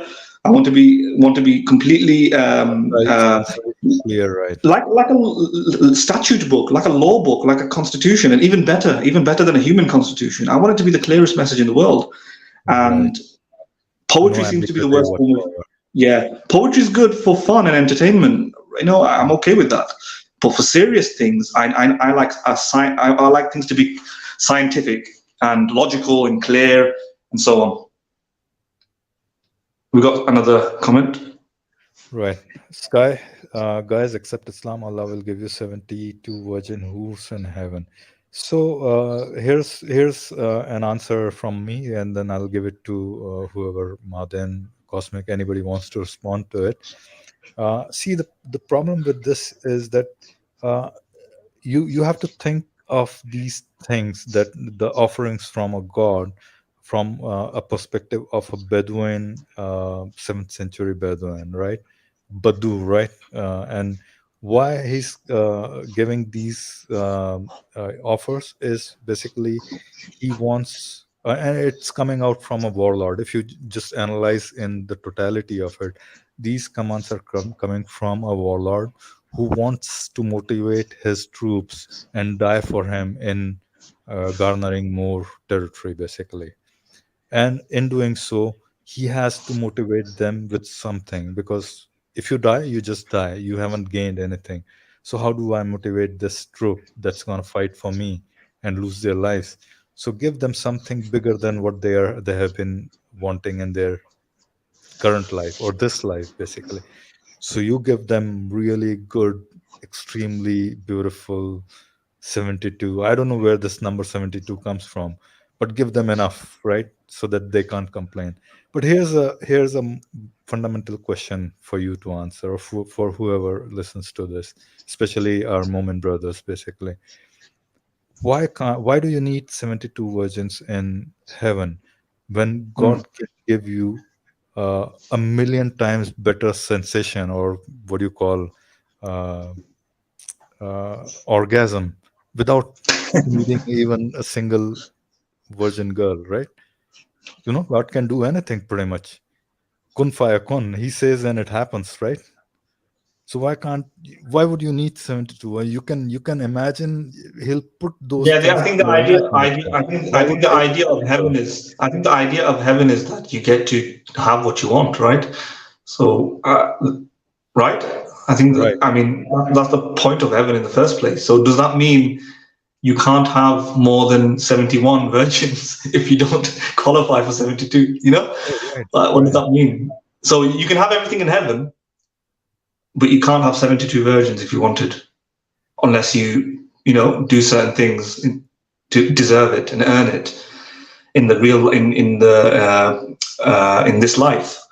And yeah, Right. so there's a bit of an issue there as to how you reconcile that. But what was I going to say? By the way, I think that's the wrong interpretation. The last time I heard it was 72 raisins, which I think is much better.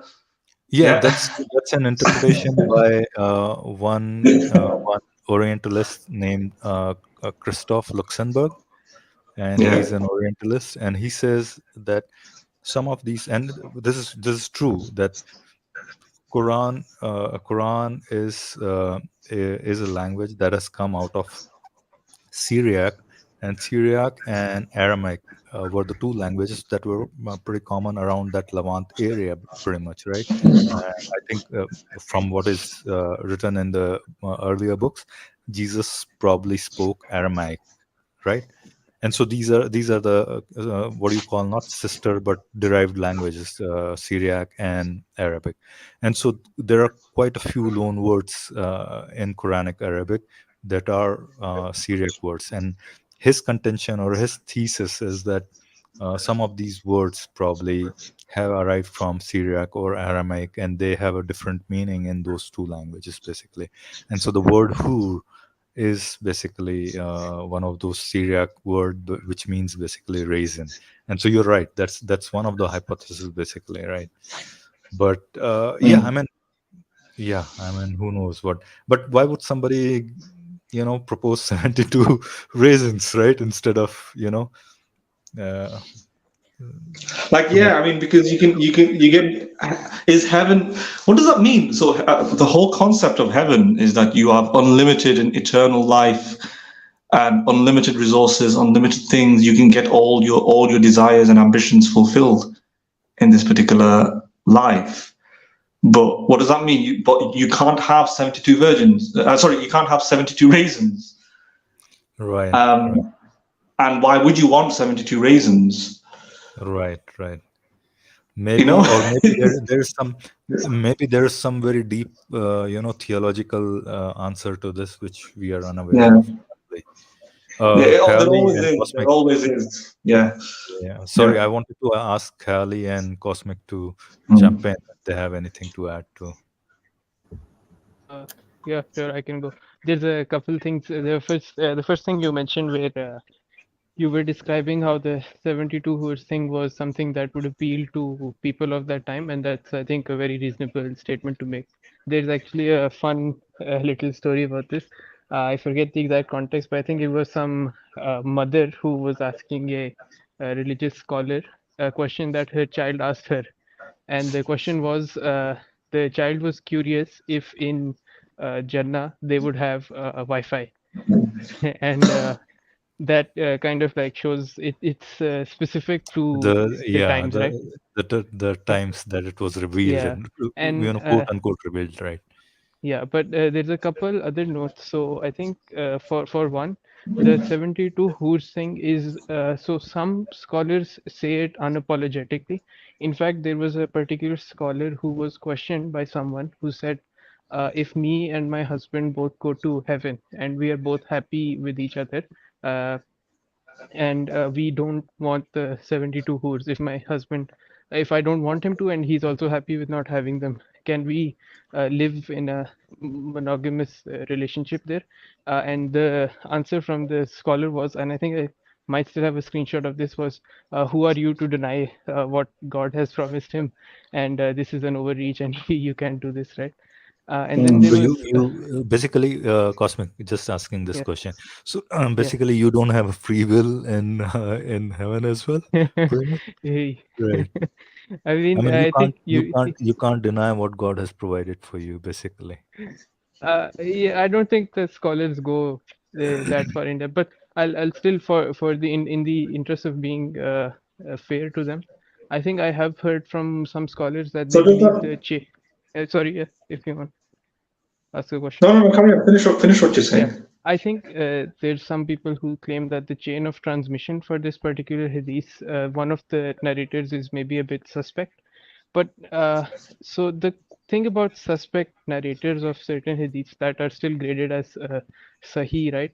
I believe in modern times, Muslims are having a tough time with a couple hadiths, problematic hadiths, and then they're making them go through an added level of scrutiny, with the modern morality that we have, and they're finding questionable things, right?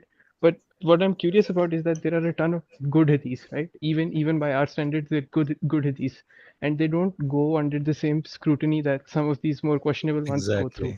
I do Exactly. Yes. wonder how many of the Totally right. good ones also have faulty, or sorry, not faulty, but suspect chain of transmission somewhere in there, Right. right? Cosmic, can You're I stop you absolutely for a right. second here?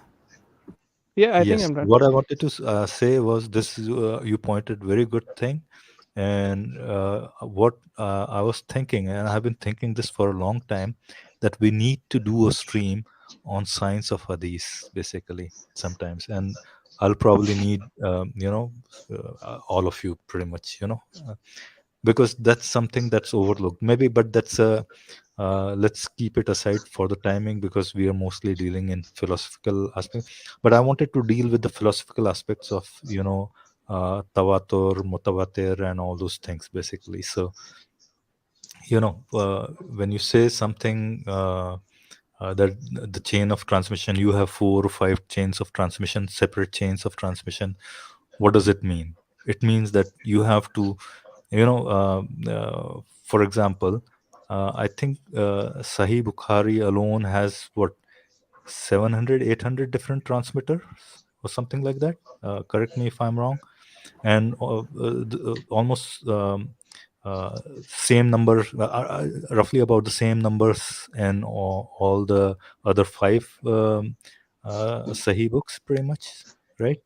So you're talking about different narrators. How are you gonna ascertain the validity of somebody's giving you the right information, basically, right? How is it going through all those things? Anyways, I think I digressed. Cosmic, take it over. Sorry, I Yeah, interrupted. just one last thing. I think a Christian apologist also had a good argument regarding this. I think it was the David Wood guy, who I don't agree with on many topics. I think a particular point he made was so he since these were collected a couple hundred years after the Prophet had passed, right? He said that the Muslims brag about this whole very detailed process of how the hadiths were collected and verified, right? But if you need, if even if we grant that you had a methodology such as that, which was super stringent, right? That means that the entire society had many stories attributed to the Prophet that were false, which is why you needed that methodology in the first place. Right. Uh, And see, yeah. one more thing is that they say even Bukhari, he collected about 6 lakh hadiths, right? Pretty much, right? And he had to discard 98% of those 97, 98%. So something wrong is something fishy is going on, right? I mean, already something fishy is going on when you have to scrutinize all those many. And so I mean, it's not just one problem, it's layers upon layers upon layers upon layers of problems, basically. And yeah, just one last point, and then someone else can talk about this. Apologies for taking this. I think Punk Punjabi also had a great point on this. It's also something that goes very much against the religion, because you have the holy book, and then a couple hundred years later you have these other books that collect what the Prophet said, right? And those subsequent books are mandatory to be a follower of the religion today, right? Because you wouldn't know how to pray, for example. There's many other things you wouldn't know, and you require books written by humans to be part of this religion, right? These books that came many hundreds of years later. Like if you believe that there's a perfect God, do you really believe this is the planning that God would have? Where even if you assume the original book is transferred through generations perfectly, and even though there's doubts about that, but then you're relying on this extended literature, which has so many doubts regarding it, which is also very important for you to be a like true follower, right? Right, right. I mean, there are tons and tons of problems. I mean, you are being extremely careful about secondary literature, right? And the authenticity of secondary literature. But what about the primary literature? What kind of rigorous, procedures are you taking to authenticate it, basically? Because you don't have the originals anywhere to be. Kylie, you wanna say something? I think you wanted to say something. Please go ahead. I'll stop because I've been talking for a while. Yeah, I think two, three different topics have been discussed while I was away. So, but I'll touch the recent one, the most recent one, which was the science of Hadith. And there's a lot of, um, you know, uh, problems with with the Hadith science. And Cosmic actually raised a very good point, and which is absolutely the case. That is, they add an additional layer of scrutiny when the Hadith is problematic or they want to do away with the Hadith. And whenever the about the rest of the Hadith, about which there is no concern, because they either deal with some sort of rulings which are, which nobody have ever questioned, they are not concerned with that additional layer of scrutiny or performing any further checks besides checking that the chain of narration is sahih. So this definitely is a problem, and I mean we should definitely do a stream on this, as to the problems with the science of hadith. So this is definitely an issue that is a very big problem. And once again, as also Cosmic mentioned, why would a god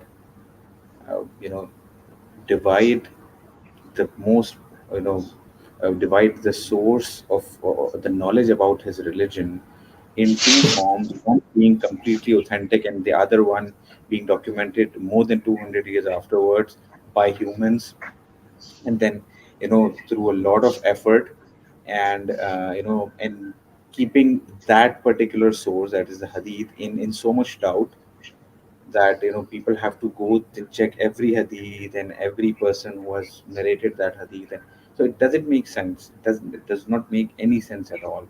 And Muslims usually respond by saying everything couldn't be covered in the Quran because it would have been a very thick book.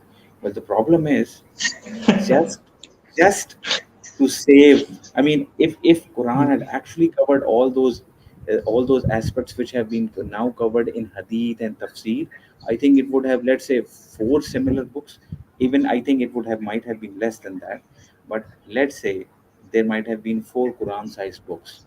Now, just because God wanted to avoid these three extra books, now there is a whole corpus of tafsirs, hadith books, hadith science, rijal science. So there are now there are now hundreds and thousands of books just to cover that missing part of their religion, just because God didn't, God didn't want his book to be too long. That's my highlight on what I think. Yeah. I think it gives an insight into the very fundamental problem of providing his message, his, her, or its message, in a way which shouldn't be the way it should have Exactly. In been such done, basically. in this messy way. Yeah, in this messy way, because it is inevitable. No matter what you do, even if you had one single book, somebody or the other would have come interpreted, because otherwise you shouldn't have given the free will, basically.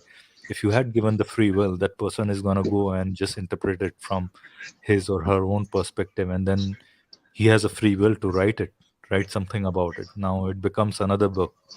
It's my understanding. It's my tafsir, basically, right? And Yeah. somebody else comes in and writes another tafsir, and then you have tafsir upon tafsir upon That was tafsir. that one was wrong, and no, he might have been mistaken. So this is And like on the very fundamental basis. This is a wrong approach to take for whoever. I mean, otherwise you agree that the God, whoever revealed this book, is not particularly very intelligent, probably. Martin, you have something to add to? No, I think this particular area is not necessarily something that's that riveting for me. Maybe Hadith science. Yeah, no, I think we did. Me and Philo did do I think quarter of a stream on it already, right? I think we could have delved into a little bit of it, unpacked it a bit. That it doesn't satisfy normal standards of historical methodology and so on. And there's plenty of scholars of history who have testified to that. That most historians don't think the hadiths adhere to the standards of historical science, the science of history, basically, of credibility. So even if the hadith science are good from, let's say, the moment of after the companions and so on, the main issues begin from the first generation, from the companions themselves. They're totally untested, unchecked, not cross-examined by any means. At least the other descendants and people who transmitted the message and so on, they were checked for authenticity, trust, whether they're trustworthy character, and so on. Companions were not. And furthermore, they are all hailing from from the group which is considered to be the friends of the companions, well, the companions of the Prophet Muhammad, and therefore they are already biased. They're not critical scrutinizers or anything like that. So this is the basic law, basic principles of forensic science as well. You know, if you have lots of witnesses and they're all your witnesses are your members of your family, they're not unbiased, independent witnesses. You need an independent witness, and the companions were not independent witnesses, right? So they were always going to observe and interpret what they were watching in a way that suits them and suits the image of what the companion of the prophet and the prophet himself. So they're not subjected to critical scrutiny. And furthermore, the very idea of witness testimony itself is discredited quite well now, in far into the 21st century, where you have lots of forensic science showing that you can have 200 people watching a murder scene unfold from afar, and you can get a series of contradictory reports coming from the 200 witnesses. You don't necessarily see a consensus, right? So you can have 200 witnesses, and they can get the perpetrator wrong, they can get the weapon used wrong, they can get the act being perpetrated wrong, even though they observed it in real time, even though they observed it and recorded their statements right there and then. And the companions had, and the companions had to record things eventually, or not necessarily right then, and then it had to get transmitted down chains. So it shows that witness testimonies, it can vary quite a lot. Little things, can change, and the likelihood that the companions got these little ingredients correct, it's very low, even if they were completely trustworthy and honest. That particular experiment that I'm talking about showed that these people were honest, they were well thought out, they were intelligent. I'll have to remember the paper, where I got it from. I forgot the name completely, but so if anybody wants it, they can let me know, drop a message or something, and I'll find it. But they were university educated students, and they still got it wrong. So how is it going to be the case that medieval people in the 7th century who are biased, they're not independent, will get little details right? So I would think there's lots of mistakes in the Hadiths, yeah. Okay, And that's all I Madan, want to say. can you hear me? Can you Yes, hear I me? can. Yeah. All right. So yeah, just expanding on your point. You cited some of the papers. You haven't cited yet, but you can provide the, links to those and stuff. But there are tons and tons of these kind of incidents that have happened, and where multiple people have testified on something, and that it was found that it was perhaps a case of collective hallucination, or whatever you might want to call it, basically, right? And one of the very, very recent ones is probably, I'm pretty sure all of you have heard it, right? It's the miracle of the Fatima, or miracle of the sun. I don't know if you have heard of it. It was a case in, I think, 1930 or something like that. I'm not 19. I might not be remembering it right, but somewhere in early 1900s, basically. And what these crowd of, like, a huge number of crowd, I think probably there were more than 2,000 people or something.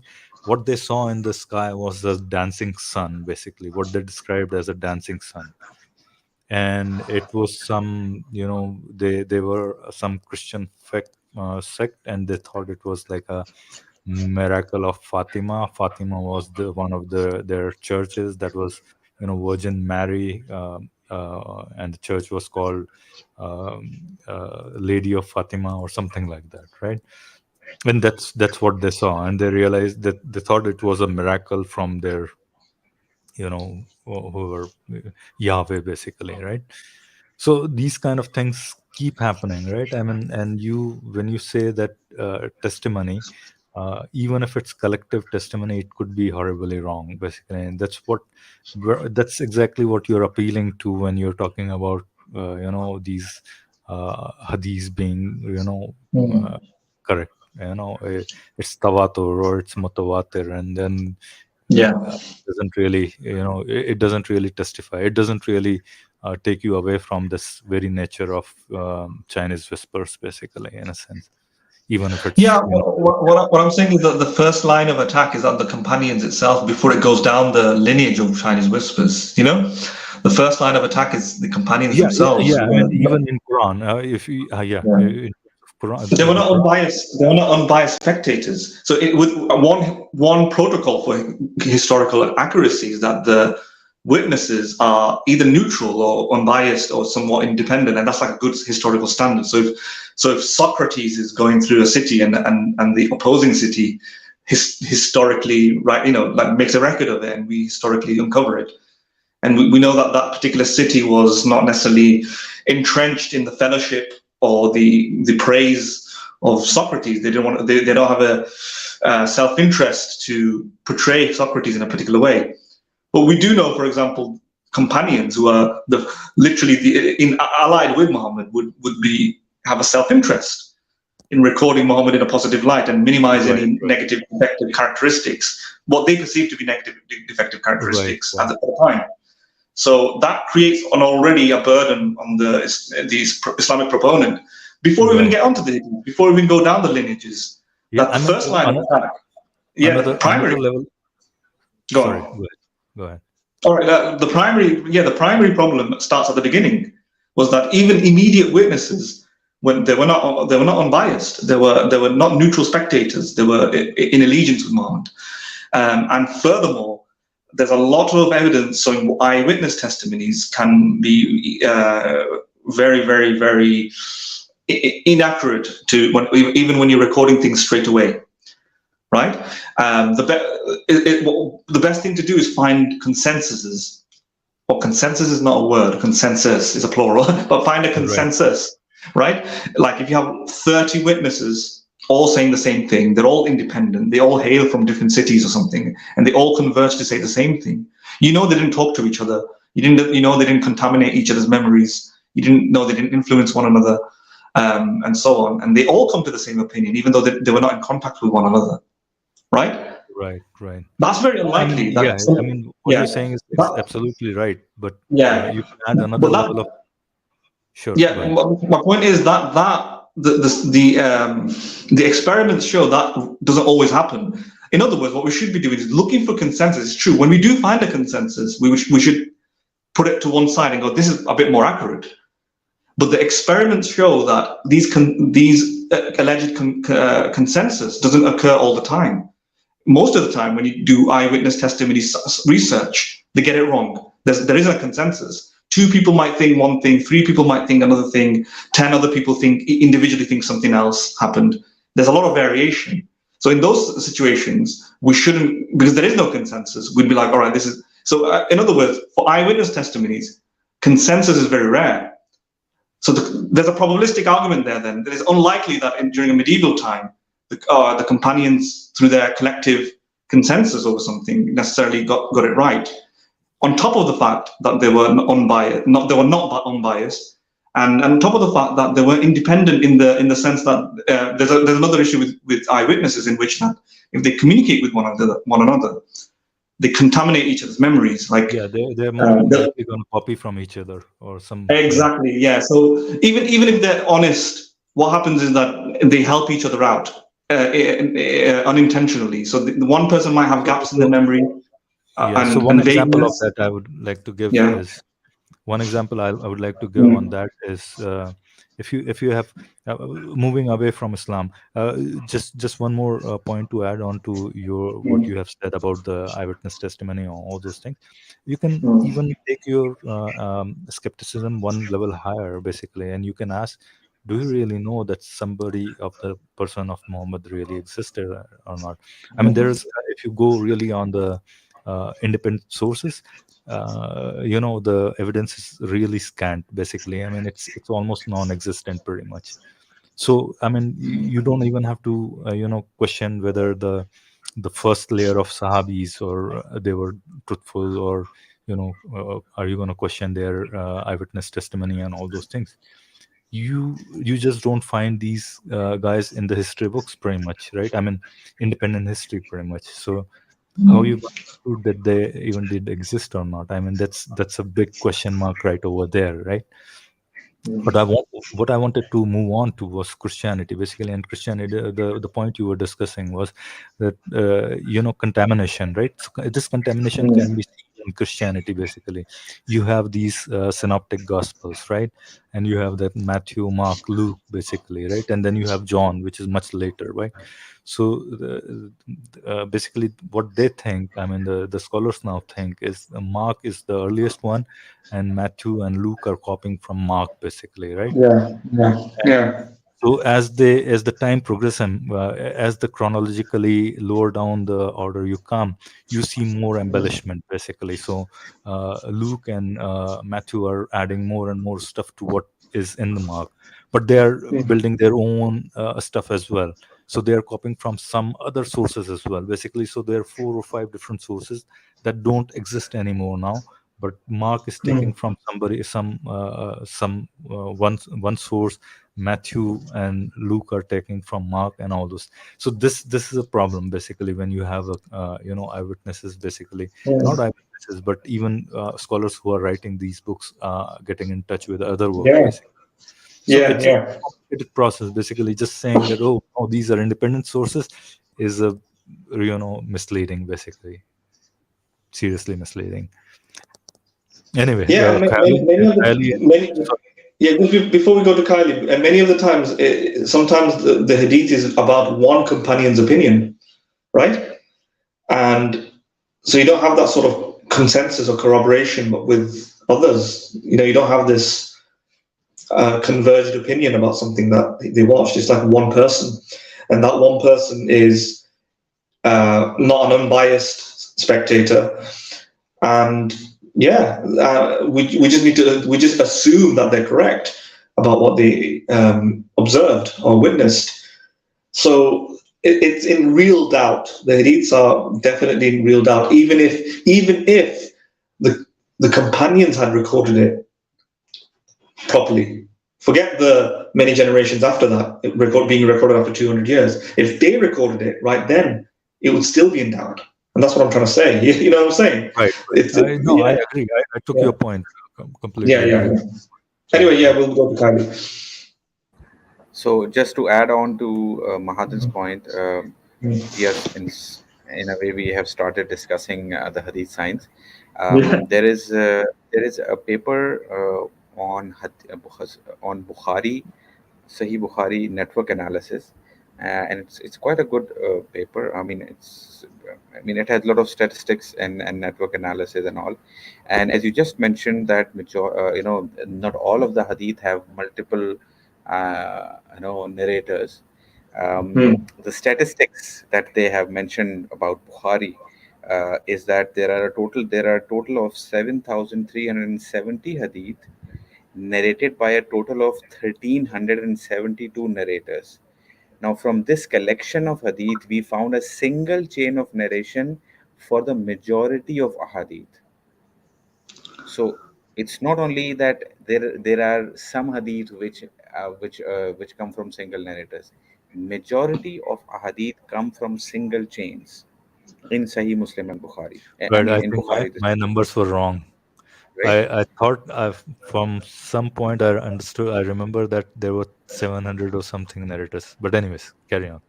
And the next statement tells for only 153 ahadith, that is 2.07% of the 7,300 hadith, we found multiple chains.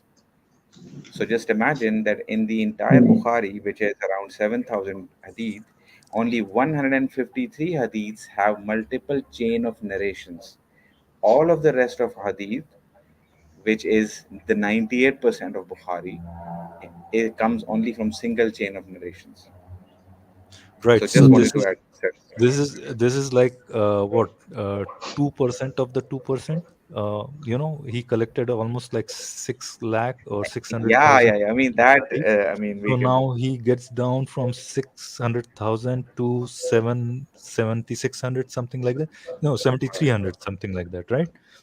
And now Right, from 73. that too, you are talking about only 0.2%, right? I mean 2%, not 0.2. 2% of those hadith have 2%, multiple right? chains. 2%, right? Roughly 153, you said, right? Yes, 153. This is what Right. the Right. this So this that's is what about the 2%. paper tells me. Right. Sorry. Yeah. Sorry. So that's 2% of 2%, pretty much, right? Yeah. That's super helpful. Right.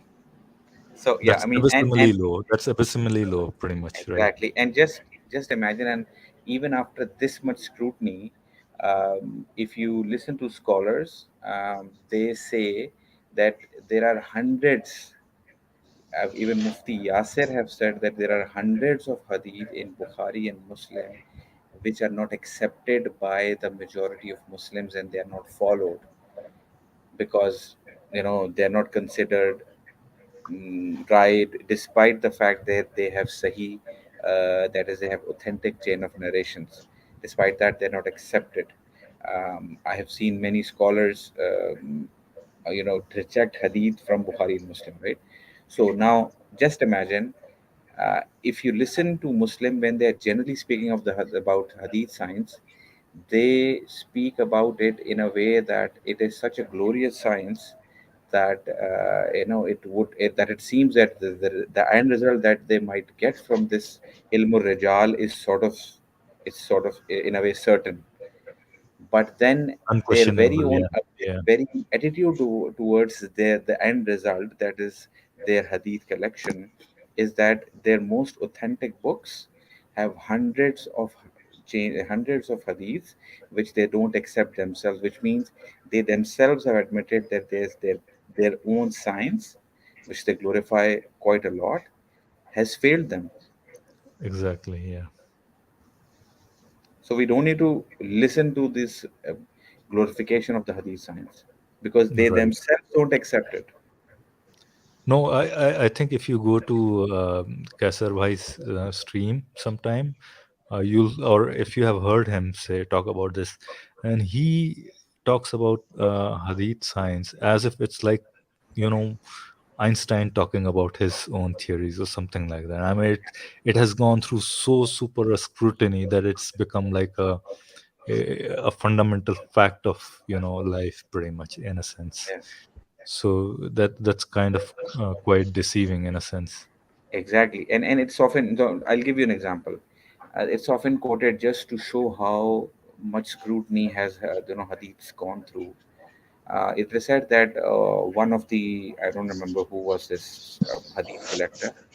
He was looking for a particular hadith, and he went to some narrator's place to meet him and to listen to hadith from him. And what he saw when he first saw that person who was going from whom he was going to get the hadith from, he saw that that person actually was he raised his I don't know what you call daman in English, Philo, for the shirt, the daman. So they have the Arabs used to wear this long shirt. So Right, he right. picked up his shirt in a way to deceive his horse as if he's feeding him. And this is, in order to call the horse towards him, he picked his shirt, the edges of his shirt, the bottom of his shirt, towards him to, in a way, indicate to the horse that, I have something for you to eat in there. And the horse came towards him. And so, in a way, And he he deceived the rejected it. horse. Yeah, he Yeah. rejected And Hadith from him. Yeah. yes, and so the Muslims say that there is so much scrutiny of hadith that the collector of hadith, when he saw that he deceived the horse, the narrator deceived the horse, he decided not to take hadith from him because he's a deceiver. Now, this is the kind of scrutiny they usually say the hadith goes through. But then imagine, uh, you know, there are narrators in one collection of hadith which one collector deems very authentic and sikha, while the other says that no, according to me, he is not sikha. Now, just imagine if you are being so prudent about hadith, then if one person concludes that he is not sikha, which means he might have some information about that person, right? Now, you see, Now you should if reject it all in all exactly collections, pretty every much. now Yeah. that particular person should be rejected by all hadith collector if they are being prudent, Right, because right. a person would be considered a truth teller, a very Truth teller, pretty much. Yeah. truthful, yeah, very Hmm. truthful, Hmm. if we never come to know any of his lies, right? So we might consider most people truthful, but then let's say someone knows that this person lies. Now, this information of lying would be with a very few number of people, right? So this means that even if one authentic person tells you that this person is not trustworthy, now I should trust him, and just to be prudent, I should not accept any hadith from him. But that is not the case. Bukhari himself have considered a lot of narrators as authentic, which others haven't. So there are books on Bukhari where around 100, I think. In fact, there's the book's name is that I don't remember the name. Sorry, I'll have to check it up. It's in Arabic, so I haven't read the book, but I've heard the scholars talking about it, which is about all the unauthentic narrators from which Bukhari has accepted the hadith. Now, this is the book. The book that we're talking about is the second most authentic book in Islam after Quran. So if that book has more than 100 narrators which are not deemed authentic by others, again, we're not sure. And just to add on to it, you know, Sahaba has declared other Sahaba liars. And now, usually when the Hadith science is being considered, in Hadith science, nobody considers the authenticity of the Sahabi. They consider all the Sahabis from which the hadith is coming. They consider Sahaba to be. They don't judge them. They don't consider. They don't even consider. Well, what if the Sahabi is lying? No, they won't. They'll accept the hadith from the Sahabi as it is. So they'll never question the Sahabi. Despite the fact that one Sahabi has, Sahaba amongst themselves have called each other liars sometimes. Right. I mean, that's there in the hadith basically, Yes, and they, in the hadith it's mentioned that. one of the things is the Hafs version of the Quran comes from Hafs, right? Imam Hafs, right? And he was considered to be a weak hadith translator, pretty much, right? Yeah. And he was, I don't know if he was termed as Kazab or not. I don't know, but he was, at least he was claimed to be a liar by a few others, his Hmm. contemporaries. At least that's how my memory goes, but I could be wrong here.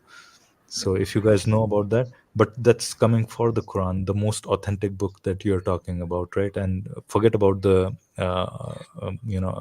hadith, pretty much, right? I mean, Yeah. so that there are problems through and through. I mean, it's not just about one document or a group of collection of documents. It's like the whole corpus of documents, pretty much you're talking about. uh, I don't know. We have just started talking about it. We can go on and on. I don't know. Should we do another stream about it? Because another point came to my mind. I don't know whether I should. Sure, go ahead. Cosmic, do you have anything to add to it? You haven't spoken in a long time, so. And there's one somebody named Fatima the Mulhida. Okay, if you want to come and talk to us, maybe if you want to put some points. Some Yeah, music just is coming one from thing I'd somewhere. say Yeah. regarding the commentator, right, Fatma. Hmm. I think there's more than enough like content you can go over to raise doubts regarding the religion. I don't think character assassination is really a good Good way angle to to, take. yeah, I Yeah, agree. to I be, but yeah, totally just agree. I just have one thing to add regarding what Khali said. So the story that he mentioned regarding the deceiving of the horse, right? So I'll admit I haven't heard of that one. That was actually quite nice, but it's also flawed. The logic there is flawed because the person who decided that that person was could not be a reliable hadith narrator assumed that the person who deceived the horse would be consistent in all matters, but that's not how humans operate, right? So you can be very deceitful in one aspect of your life, but then you can be very truthful and honest in another part of your life, right? Like someone might be lying to his wife about cheating, but he might be very honest at his job or with his kids or with his friends, right? So that person Exactly. could have This is been like a gem of a narrator, like he might have had a wealth of information, all of which was true. It's just that he was an ass to his horse. so That's it. you got a really So nice story. excellent point. Sorry, you got a very excellent point here, Cosmic. Just stealing 10 seconds from you. You have to claim somebody is truthful. You'll have to almost see his or her complete life, entire life. Otherwise, how would you know that he can't lie at one time or not? Even if you knew for a whole lifetime that he was not a liar, why wouldn't that person lie at this point of transmitting a, hadith? Sorry, go ahead. I stole your time. Yeah, just one more. I think I sometimes, I do wonder that some of the people who have dedicated their lives to studying this, right? Like Mufti Yasir, for example. I think he has a PhD in either Hadith studies or Islamic studies, something, a PhD or a master, like something, some very high level of qualification, right? I do imagine that some of these people, when they're studying this, right? When they're studying the science behind this, I think they do have doubts. I have this hunch that some of them are no longer believers in the religion, but they know that this is what they've dedicated their lives to, and they can't start over. So they just start preaching this stuff. I don't think Mufti Yasir specifically is like this.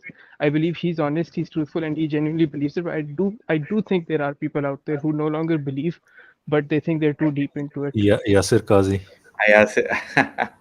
I was just about to He's say one of this. those. I think Yeah, he's one of those. I think he's stuck. Supernatural. He's doing our Supernatural. he's doing our job. He's our inside man. Yeah, he's an inside man, right? Majid Nawaz, and these guys are, I think Majid Nawaz is probably already Imagine, outside the fold of. yeah. I mean, he's not a scholar, so I mean, not an Islamic scholar. Well, I don't know. a lot of people right now, though, they are moving to a more progressive Islam, in which they try and revitalize the message through a more modernistic lens, in order to make it more conducive towards certain modern sensibilities, so that they can have their cake and eat it too. So liberal Islam, you might have heard of it, progressive Islam, or even secular Islam, So a lot of people trying to do that, water it down so that it's more compatible with modern ideals. And many of them, they reject the Hadith, the Quran only, precisely because of some of these issues. And they're very much attracted to the problems that we're raising regarding the Hadiths. They deny the Hadiths. And they like it like that, because the Hadiths are, what they think is more troublesome than the Quran. The Hadith go into a lot more detail than the Quran, and so the Quran can be at least interpreted a bit differently. Sorry, that's my phone, my other phone. Yeah, and I don't know if you've been watching it. If anybody wants to watch it, there's a debate with Danial Haqiqatjou and somebody called Javed. Has anybody heard of this? They're both Harvard educated. Yeah, Yes, Yeah. I think I've heard of it. I haven't heard the debate yet. Javed. It's And very nice. It's very if like anybody's interested in Hadith science and stuff, they go. I don't think he goes into it deeply, but I think he's Quran only, or almost. I don't think Javed is Quran only, but he discredits the Hadiths a lot. Yeah. There's a lot of mental gymnastics involved as well, but it's really enjoyable to watch. Javed does an interview with a Oxford scholar of Islam and Hadiths. You might want to watch that as well. An Oxford scholar on Hadiths, who's also critical of Hadiths. So I forgot his name now. David, maybe something. I can't remember. And you guys might want to watch those. The audience members, you might want to watch them, because they go into the problems with the Hadith more deeply. Right, I think they term him Quranist, basically. So I'm not quite sure how much of it is true, basically. But I haven't listened to the whole debate. So yeah, but people have accused him of being pretty much an ex-Muslim. The way he is, Javed. Like Daniel's crowd, obviously, they think anybody who rejects a traditional interpretation, Purushan interpretation, what Javed calls maybe like a Salafist interpretation, to be heretical, and he's deemed a heretic pretty much, even though he says he's a Muslim, and even though he says no, you can. Slavery is not endorsed by Islam. Wife beating is not endorsed by Islam. Aisha's age was a fabrication, and he believes that even religious tolerance is advocated by the Quran. In other words, he seems to be building a liberal outlook into the Quran that is hard to stomach, I think. And I think it's wrong, and it goes against what vast majority of scholars. But he does make a good, interesting, creative case, I must say. It's fun to watch. It's fun to watch the gymnastics. I think you should watch it. And I'm impressed by it, actually, because he made me think differently about things. And I was watching it thinking, I never thought about it like that. So if anybody wants to watch Javed, I think his name is Javed Hashmi. Right, Javed Hashmi. Hashmi. You're right. Yeah. And he I think debated with Haris Sultan as well, if I'm not Yeah. Yes, He he did did. But probably, I I wasn't happy with that one. I think it shouldn't have developed. So Jawad seems like a nice guy. I don't think it should have gone into an ST direction. He's not really a threat to atheist, I would think. Oh, He's yeah, definitely yeah, not yeah. that. Yeah. I Because, I like think Javed. I wish he was right. Yeah. I wish I could believe he was right. I wish I could believe he was right, you know? Yeah, exactly. I was thinking of sending him an email actually a while back. I was thinking, I just show of appreciation. Like I said, I am no closer to believing in religion than I was before. But if I were to believe in a version of Islam, I think it might have been Yeah. yours. So here's a really, Yeah, and exactly. a particular point he made in that debate was really nice, right? So in traditional Islam, they talk about this family unit, right? Family, about protecting the family culture, and this is very prominent in Pakistan and India, and I believe even abroad, where they say the Western culture has ruined families, right? And Jawad had this point in the debate where he said that the traditional Islamic view that Daniel perpetuates, it basically makes a mockery of the family system, right? Because you're allowed to have sex slaves. And how is that like protecting the family structure? And I think he doesn't believe in so not just sex slaves. He also mentioned multiple wives, right? He says how is that like maintaining a good family culture, the one you talk about. So I do like his points. He's very good at countering the traditional Islamic narrative, even if you don't agree with his follow-up thoughts on the matter. But yeah, I like the guy. I think he's a modern Mutazilite, actually. Yeah. He is. I think so as well. Yeah, I mean, He doesn't believe in. He doesn't believe. He looks at. Yeah, he looks at the Quranic ethic to be quite a bit more free flowing and open, and he in his debates he laid down a way of interpretation that he engages in, and one of the steps being, does it align with the Quranic thematic content of ethics and virtues, right? And that's kind of open-ended, I mean, I think Danial Haqiqatjou made the argument that that's kind of subjective or something like that. But it gives him some leeway, or any Muslim like him, leeway to interpret the Quran a bit more freely, I think. He tries to argue that specific statements weren't laid down, specific actions weren't laid down. The Quran laid down certain virtues, and like compassion, let's say, or something, and you should try and interpret the Quran therefore like that. So yeah, I think it's a far more acceptable, I think, at least from a moral point of view, maybe, message. But how right it is, it's doubtful, I think, in my mind. These are modern day Harvard scholars, Harvard University, Oxford University. Some of these. They're outside of the folds of the traditional Islamic education. They're Western academics, basically. But one of them is a hardcore Salafi. Who, Yasir Qadi? Yeah. No, Haqiqatjou is Daniel. hardcore Salafi, right? He is, yeah. Well, he's not a scholar, though, is he? He's not a. Yeah, I and mean, that's the he's, point Javed, I think, he's not a hammered scholar. into I'm him. just saying that these are coming from Harvard, and one of them is a Salafi, and one of them is probably a Mutazili. Probably, I haven't heard. Haqiqatjou doesn't have any formal, I think, any formal Islamic education. Maybe he's doing something in the background, but I think he studied physics at Harvard. He's undergraduate. He studied physics, and I think he studied some Masters or something like that. He studied philosophy, I think, somewhere else, not in Harvard. But I know that Hashmi is actually a PhD student in Islamic studies. Okay. So Okay. he's technically would be a scholar, an Orientalist scholar, but maybe, you know, but a scholar nonetheless. Right. Yeah. Right.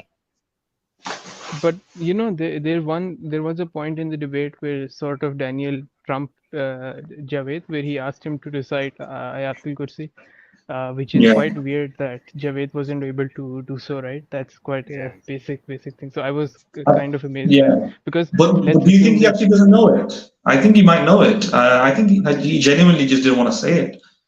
I don't know, but you know, just to engage with, because I guess I could see the case, because for example, if he recited Ayatul Kursi, he might have asked him to recite some other surah or some other thing, you know, because it would never end. To prove that he's not a real Muslim, and that's the yeah. I guess I could see a case being made for the other side as well. No, But I think I it's just just don't yeah. understand. I don't understand why would somebody like in the middle of a debate follow the instructions of another person just to recite something just to prove his status. I I would feel similarly offended as well. You know, it's like, you know, it does not seem like something that you need to follow through with. It seems more insecure to try and obey that command from your interlocutor who's demanding that in order to prove your authenticity, please now in front of everybody, in front of the thousands of people watching, you need to prove your authenticity, Yep. boy. Like almost like he said, like a monkey. And just recite something, prove it to Yeah. us, show us your passport. And if he did that, it just looks even low, right? Like, all right, I can prove it, let me show you. You know, it just seems desperate. So he just went, look, I do Jummah. I think he did right because he can prove this, can't he, if he wants to. I do Jummah prayers. I lead Jummah prayers or something, right? I don't need to prove my authenticity to you. So I'm not your monkey. And he stopped there. It doesn't look like he didn't know it. There's no obviously there's no complete proof of it, but I think I think he looked better by doing that because I think he would have looked like an idiot, you know, reciting something just to prove his authenticity. Either way, he would have been. He's going to be attacked, but I think he would have looked more like an idiot if he did it. I think I agree with you. You You're right. okay, I can see that, but I think so. Just to continue on the original point, but I think I'm beginning to see your point of view. But the thing is that I think Javed should realize that optics do matter. So I think throughout the debate, he never said peace be upon him after he took the name of the prophet, or maybe didn't say it every Yeah, time. yeah, I forget. And then he also doesn't have a beard, right? So optics do matter. And when you have that yeah, yeah. challenge to recite Ayatul Kursi, in addition to all of the other things that you're doing in the debate, he should realize how it looks to other people, right? He could Yeah. have like maybe given a pause there. Okay. He could have said, Maybe I I think agree I with that. agree. I I agree with agree that. with that point. Yeah, Yeah. I agree with that. In terms of in the beginning of the debate, if he wanted to be a more effective About it's spokesperson about the for Islam, belief. Yeah. and yeah, Exactly. he should have optimized a particular strategy and looked the part. Maybe, yeah, I guess so. Also, I think because he is a liberal Muslim, he is by definition a liberal Muslim. He doesn't. I don't think he accepts everything to be gospel. That's probably why. He probably doesn't think that beard is necessary. You know, he probably doesn't think even peace be upon him reciting it over and over again is necessary. Maybe he's got like a liberal expression where, do I need to say it out loud to mean it? What if it's in my heart? You know, something like that. It's in my conscience. Do I need to recite it, pronounce it every time? Isn't that a bit weird? So maybe he's got this kind of outlook. But I agree with you that if he wanted to be more persuasive, I think he may have needed to look the part a bit more, act the part a bit more. Maybe, yeah. Hello. Your voice is Madan. Just 4 or 5 seconds. It just broke down. What Yes. did you hear last time? No, He I should think have been. Yeah. You said almost 5-10 seconds. You back up from there. I think I could hear Mahadan till the end. I think he was quiet at the end, right, Mahadan? Yeah, I just stopped. Sorry, yeah. Yeah, Oh, you had he stopped. stopped Okay. actually. Yeah, he was waiting I for stopped us. talking, yeah. Yeah. All right. All right. Okay. Then. I to be honest, yeah, I can see both points of view, and I'm not married to either. It's not a hill I'm willing to die on either way. I Yeah, can see it yeah. going both ways. Yeah, Yeah. I think it's a complicated thing, but okay. So what was so good about Mutazilis? Just wanted to say that they gave I'm not quite sure. I might be wrong here, but they gave a precedence to reason over Yeah. Quran. Is that true? Right? I mean, or not, you wouldn't say over Quran, but over the literal text of Quran. Yeah, So they literal wouldn't text of Quran. interpret the Right, literal right, text, exactly. the Yeah. Quran, in a very literal manner if it doesn't go with the reasoning. So they would Right. try to interpret it in a way where it aligns with the reason. So that was their approach. Right, Yeah. right. All right. I think I'm not quite sure. Anybody wants to add any more points to it? Or I think we should do a stream on. I think we delved a little too far into it, and still we haven't covered anything on it. So I think we should do a stream on Hadith science, and let's see what we can bring on the table, right? Mm-hmm. And Yeah. Cosmic also suggested one more video that we should probably go through. Cosmic, and now you have, if you go to this page, you should see my email, right? But what I gave you was an email that I use comparatively more frequently.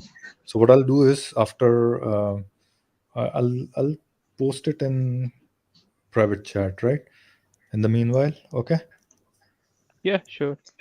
All right. If this is a different email to the one you provided last time, or is it the same? Because No, my email might have went to your spam. I'm not sure. I think I made a some error in there, some typo. So I'm not How quite sure about you what I. search the title of the email I sent you, or look for it in spam? I can give you the date it was sent on. Let me see. Let me see.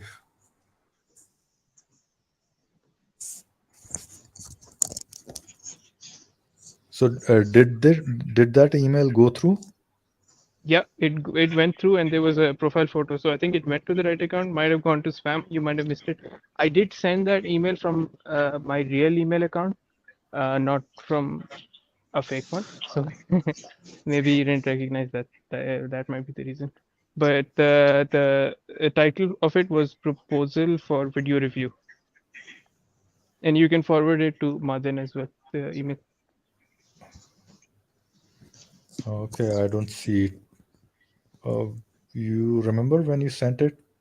Maybe that some other some. Okay, you're saying you saw this DP over there, and that was the Yeah, correct DP, right?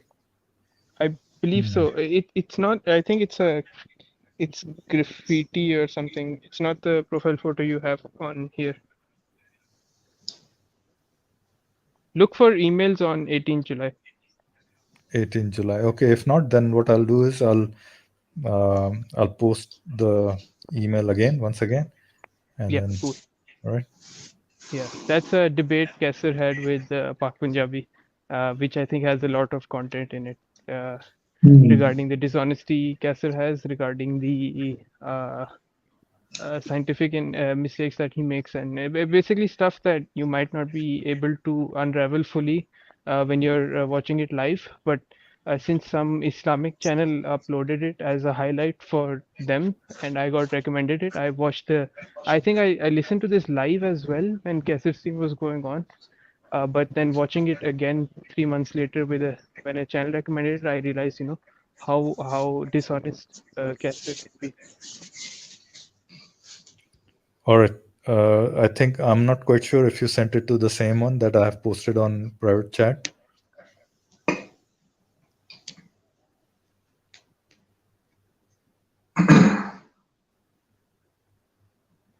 Just give me a minute. I'll forward the original email to this email. All right. All right. Anybody has anything to add? Kali, Madan, I think. No. Yeah, I think we talked about other things more than the video, but this was a fun stream. I think we talked about a lot of different topics, pretty much. I think the points in the video are very simple and surface level. So I think there's very little we can say. And given the nature of this stream and how we are, we're more likely to expand and go deeper, which we did, and perhaps even go into a tangent. Because let's be honest, that video, whilst it was kind of interesting, the conversation itself was little simplistic, right? Very Elementary. simplistic, Yeah. So we had to kind of delve into it a little bit more. But hopefully we did it some justice. If the people in the video want to reach out, I don't know. I don't think they will, but if they do, we're welcome to have a chat with them.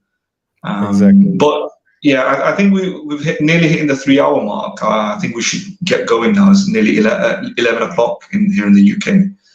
So Right. unless you got anything else you want to say. One thing I thought is good, that probably next time we'll try to do a stream even earlier if that's possible. Maybe. What do you think? Yes. All right. So maybe hit a 9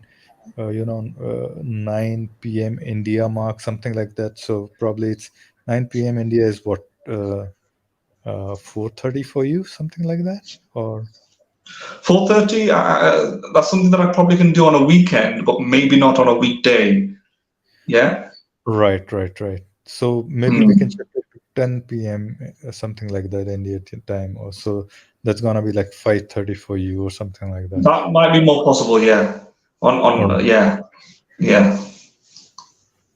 All right, and But we can do 4:30 my end on a weekend as well. So sure, that's a possibility. That's a good time. I think we, if we have to garner we've got more, quite a few comments this time around. More than usual. yeah, definitely. So that's one of the things. I think timing matters basically. So we'll probably have to experiment with the time to see what time works best, because basically we want others to listen to it, to the ideas that we're presenting, and they might be unique in some sense for sure. I'm pretty sure, right? So most of these guys might be able to incorporate these ideas as well when they're probably having a chat with somebody who's trying to evangelize them, or convert them to some of their these ideas apply universally in a sense.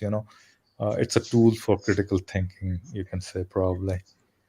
Okay. Can you check if you've gotten the email, and check spam as well? All right, let me see.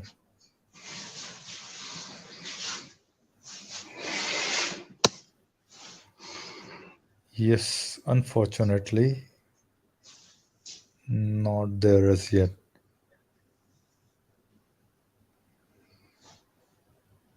Yes, now I see. Was it and in now spam? Because that would be yeah, very it's in weird. spam. It's in spam, Okay, right? that's interesting. Because I've been using this Anyway, account for years now, and I don't Yeah, think it's yeah. ever gone to spam for someone. Right. We'll do a stream on this right later on. So okay, let's pack up from here then. All right. Anybody wants and to add anything? here's the thing. But before you say anything, if an audience member wants us to cover something, let us know. What do you want us to cover? If you've got any recommendations, you want us to cover a particular topic, particular video, review a particular content, respond to a particular argument, attack a particular person.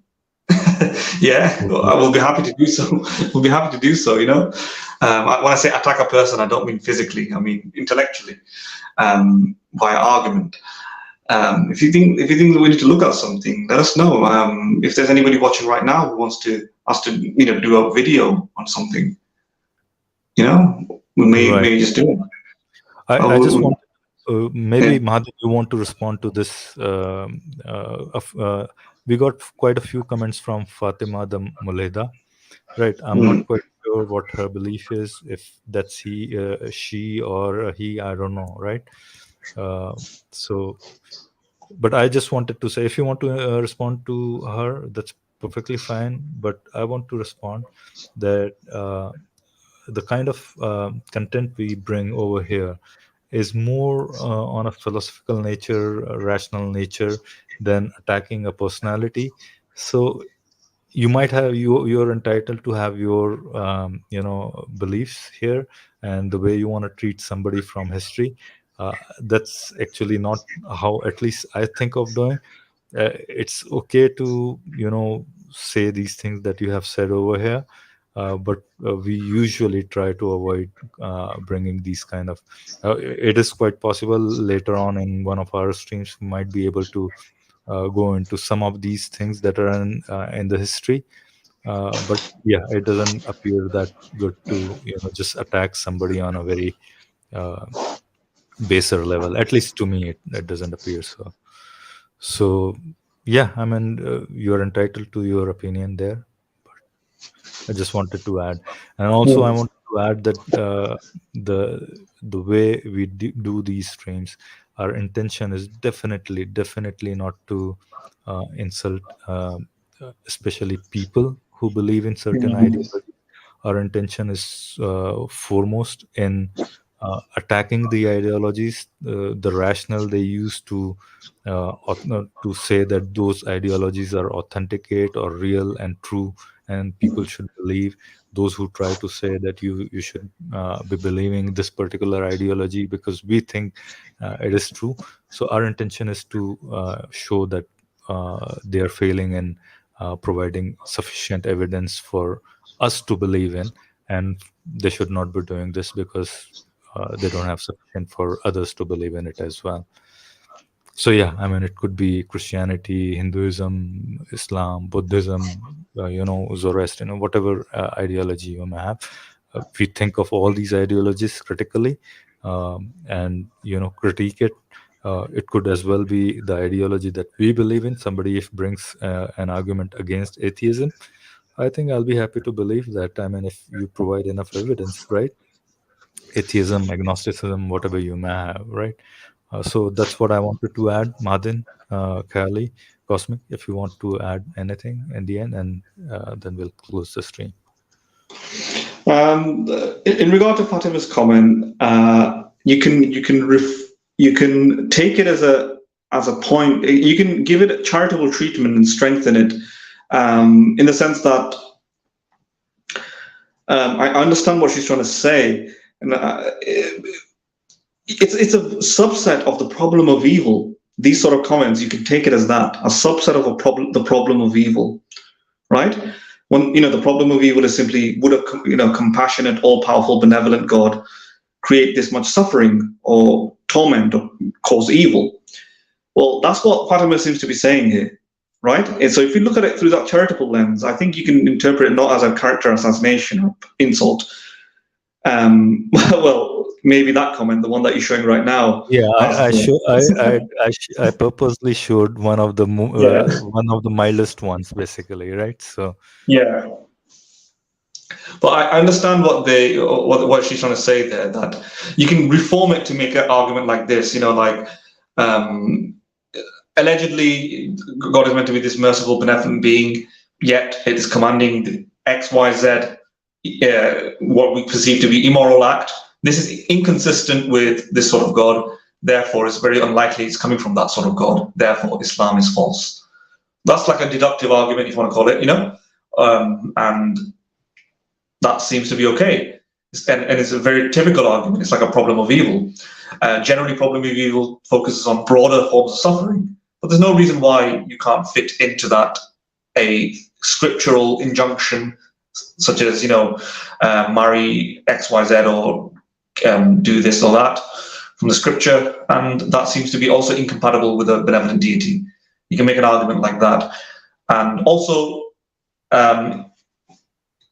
the troubling aspects of a particular theology's morality might also evince to the fact that it was probably man-made. In other words, we expect man to practice certain forms of outdated, ancient, anachronistic practices that were prevalent at the time with the information of the time, and the moral standards and degeneracies. I say degeneracy, but I should use that lightly. The moral, in a way, moral poverty of the time. I mean, a lot of people, to some extent, were not completely aware of many things. You might say that's a bit of a ahistorical criticism, in the sense that you need to historicize it. The standards of the 7th century, 6th century would have been different. So by the moral standards of the 7th century, something must have been you need to compare it to the standards of the time, not standards of today. Well, no, some things can still be deemed aberrant, even for the time. I won't go into the specifics for now, but yeah. And you can make an argument that if this was created by a benevolent deity, then we wouldn't expect this. We wouldn't expect it to reproduce and restate the ignorance of the time, and then inscribe it into scripture and then crystallize it for all time. So propping up Fatima's argument like that does give it strength and merit. It does look less like a character assassination, more like a probabilistic or logical argument under the umbrella of a problem of evil, or like a argument that Islam is man-made versus Islam came from a all-powerful, benevolent, merciful, compassionate deity, etc. Yeah, that's all. That's kind of all I want to say on that. You flooding the gates with comments now. It looks like, yeah. I Yeah. agree with your point. I definitely agree with your point. But her initial few comments were not those inquisitive, intellectual I see. kind of. Yeah. So Okay.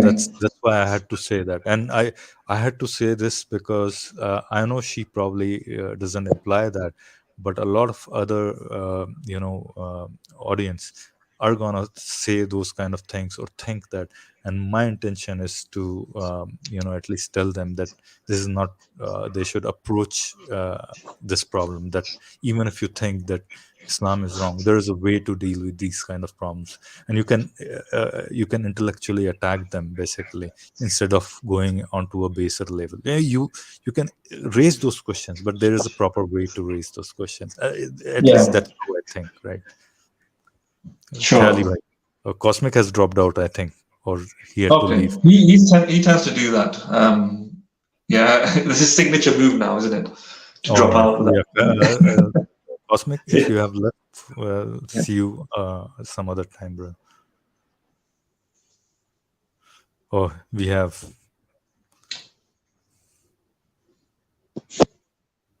Okay, we get it. Khali, sorry. Nah, you're apologizing to me for what?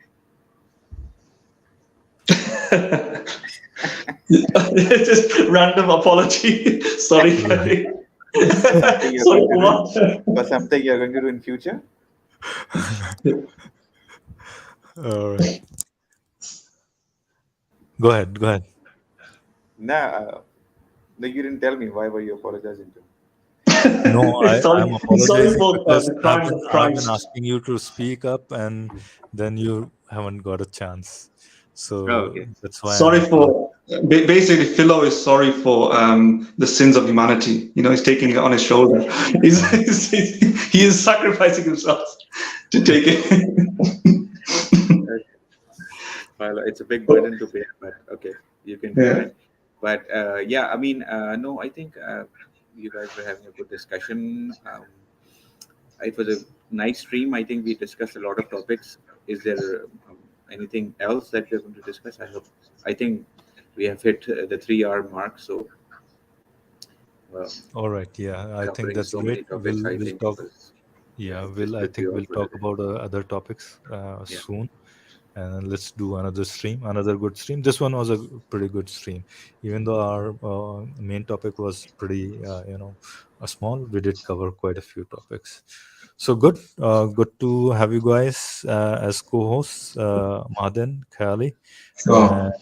Thank you everybody who came in and watched the stream. Philo,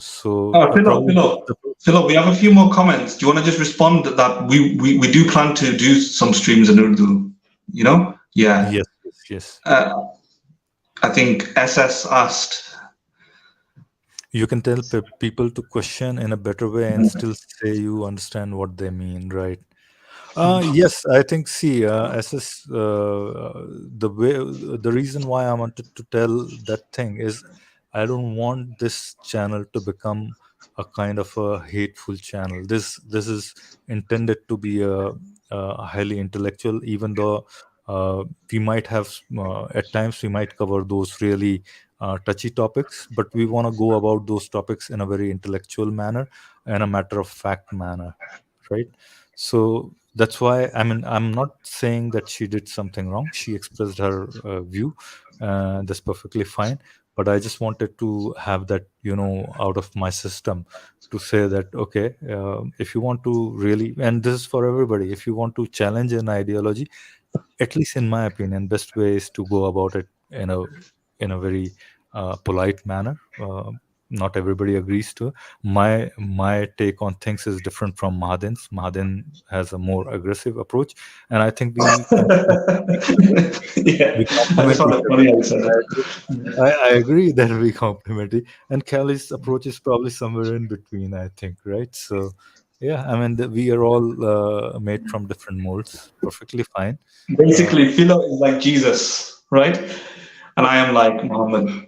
No, I'm just- Oh my God. Yeah, what is Kelly like? Musa? I don't know. I don't know. I don't know enough yet. We need to see more of him before Started we this give him a category. Yeah. started this Yeah. I think I tend more towards Philo, the Philo's approach. But yeah, All we right. speaking about such matters in a very matter of fact way. Okay. Yeah. All right. There is another comment from SS. Why don't you guys stream in Urdu? Yeah, that's. I've been telling Mahadin to learn a little bit of Hindi and Urdu, and I have given him what do you call a deal? Basically, if he learns Hindi and Urdu, I'll learn Quranic Arabic. Basically, so that's the deal. Okay. The ball is in his court, basically. All right, one more. I was always very bad with languages, apart from English. But everything else, I could never absorb other languages. I had no interest. I'm being serious. Kylie was actually right in the last stream when he said some people who are into like science and data, facts, and thinking about things, they're not into languages. And I'm not sure whether there's any data on that. Maybe that's an anecdote. Maybe Kylie's right from he looked at a study. Yeah. Maybe So there are I some was just studies. linking. Sure, yeah. sure. Kelly, go on. I was just linking it. I mean, logically, because Hmm. when you tend to be more analytical, Hmm. you're attracted by those ideas and those such the analytical content. Yes. I Yeah. mean, at least that's what I mean. I was speaking from experience, so I tend to be more analytical and to enjoy more such content. So Hmm. when it comes to memorizing and rote learning, I find it very difficult and boring. So, and that's why Yeah. I said that Yeah. most likely, it might be the case that such people are find it difficult to actually Yeah. stay Yeah. interested in, to stay engaged in something like that. Yeah, you're absolutely right. I prefer something more engaging, more interesting. Ideas. I like ideas. I don't like languages and just memorizing rules. It doesn't really interest me. Right. Yeah. Martin, I think both of you have heard about this, right? Right side of the brain and the left side of the brain, what right Yeah. side of the brain Yes. controls and the left side of the brain controls, right? So if you are more left oriented, left side brain heavy, then you tend to be more logical and all those things. But if you're like Mhm. more from the Uh, right Yeah. side, then you tend to be more, what do you call, um, poetic and all those kind of things, basically more into artsy things and stuff. I mean, that's the kind of classical theory about it. yeah, it's a I don't theory. know if the science is I, yeah, I mean, it's not a theory, but it's a more of a kind of, hypothesis. yeah, hypothesis in a sense, basically. I mean, it looks more I mean, there is something. a certain sorry, Kelly, go ahead. I mean, it sounds to me something like the 14% brain usage hypothesis. Like we only use like 14% of our Mhm. brains. But I mean, because I don't think there is people who are left brain or right brain. But We use both. We use both. yeah, It's just we yeah. use both. Yeah. But yeah, I mean, overall, generally, we can have some tendencies. But that's right. We can Yes. be Yes. more inclined towards arts, but I don't think it has something. I don't think so. Maybe there is something that Yeah. I something. think there is a mild correlation. That's what I've heard Before you in guys finish, paper. I do need to go myself as well now. So Yeah, I'm yeah, gonna go head ahead. out. Yeah. Then just a few more comments, okay? And then we'll finish this. Uh, Yeah. I've read them already. And From my part, I do need to go with the next 60 seconds. So I'll just quickly just say is I am from the my history hails from the subcontinent. Philo and Kylie can tell them of their side. And although I can speak Bengali, I can't speak Urdu, nor can I speak Hindi. So unfortunately, I'm not going to be able to do Hindi streams. But although I can be present in them, and maybe we can do hybrid streams or something like that.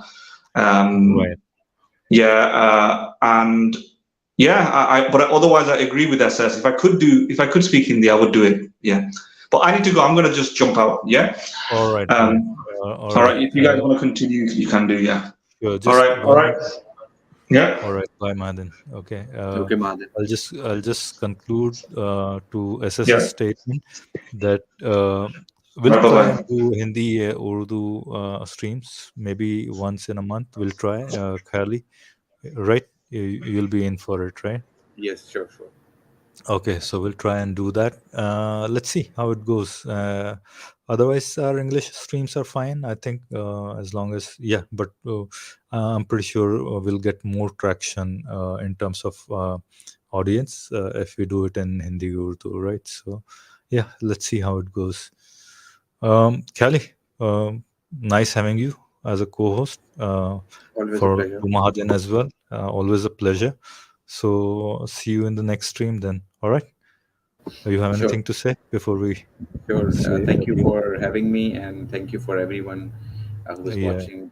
To be all right. Thanks everyone for watching. Thanks. Bye bye.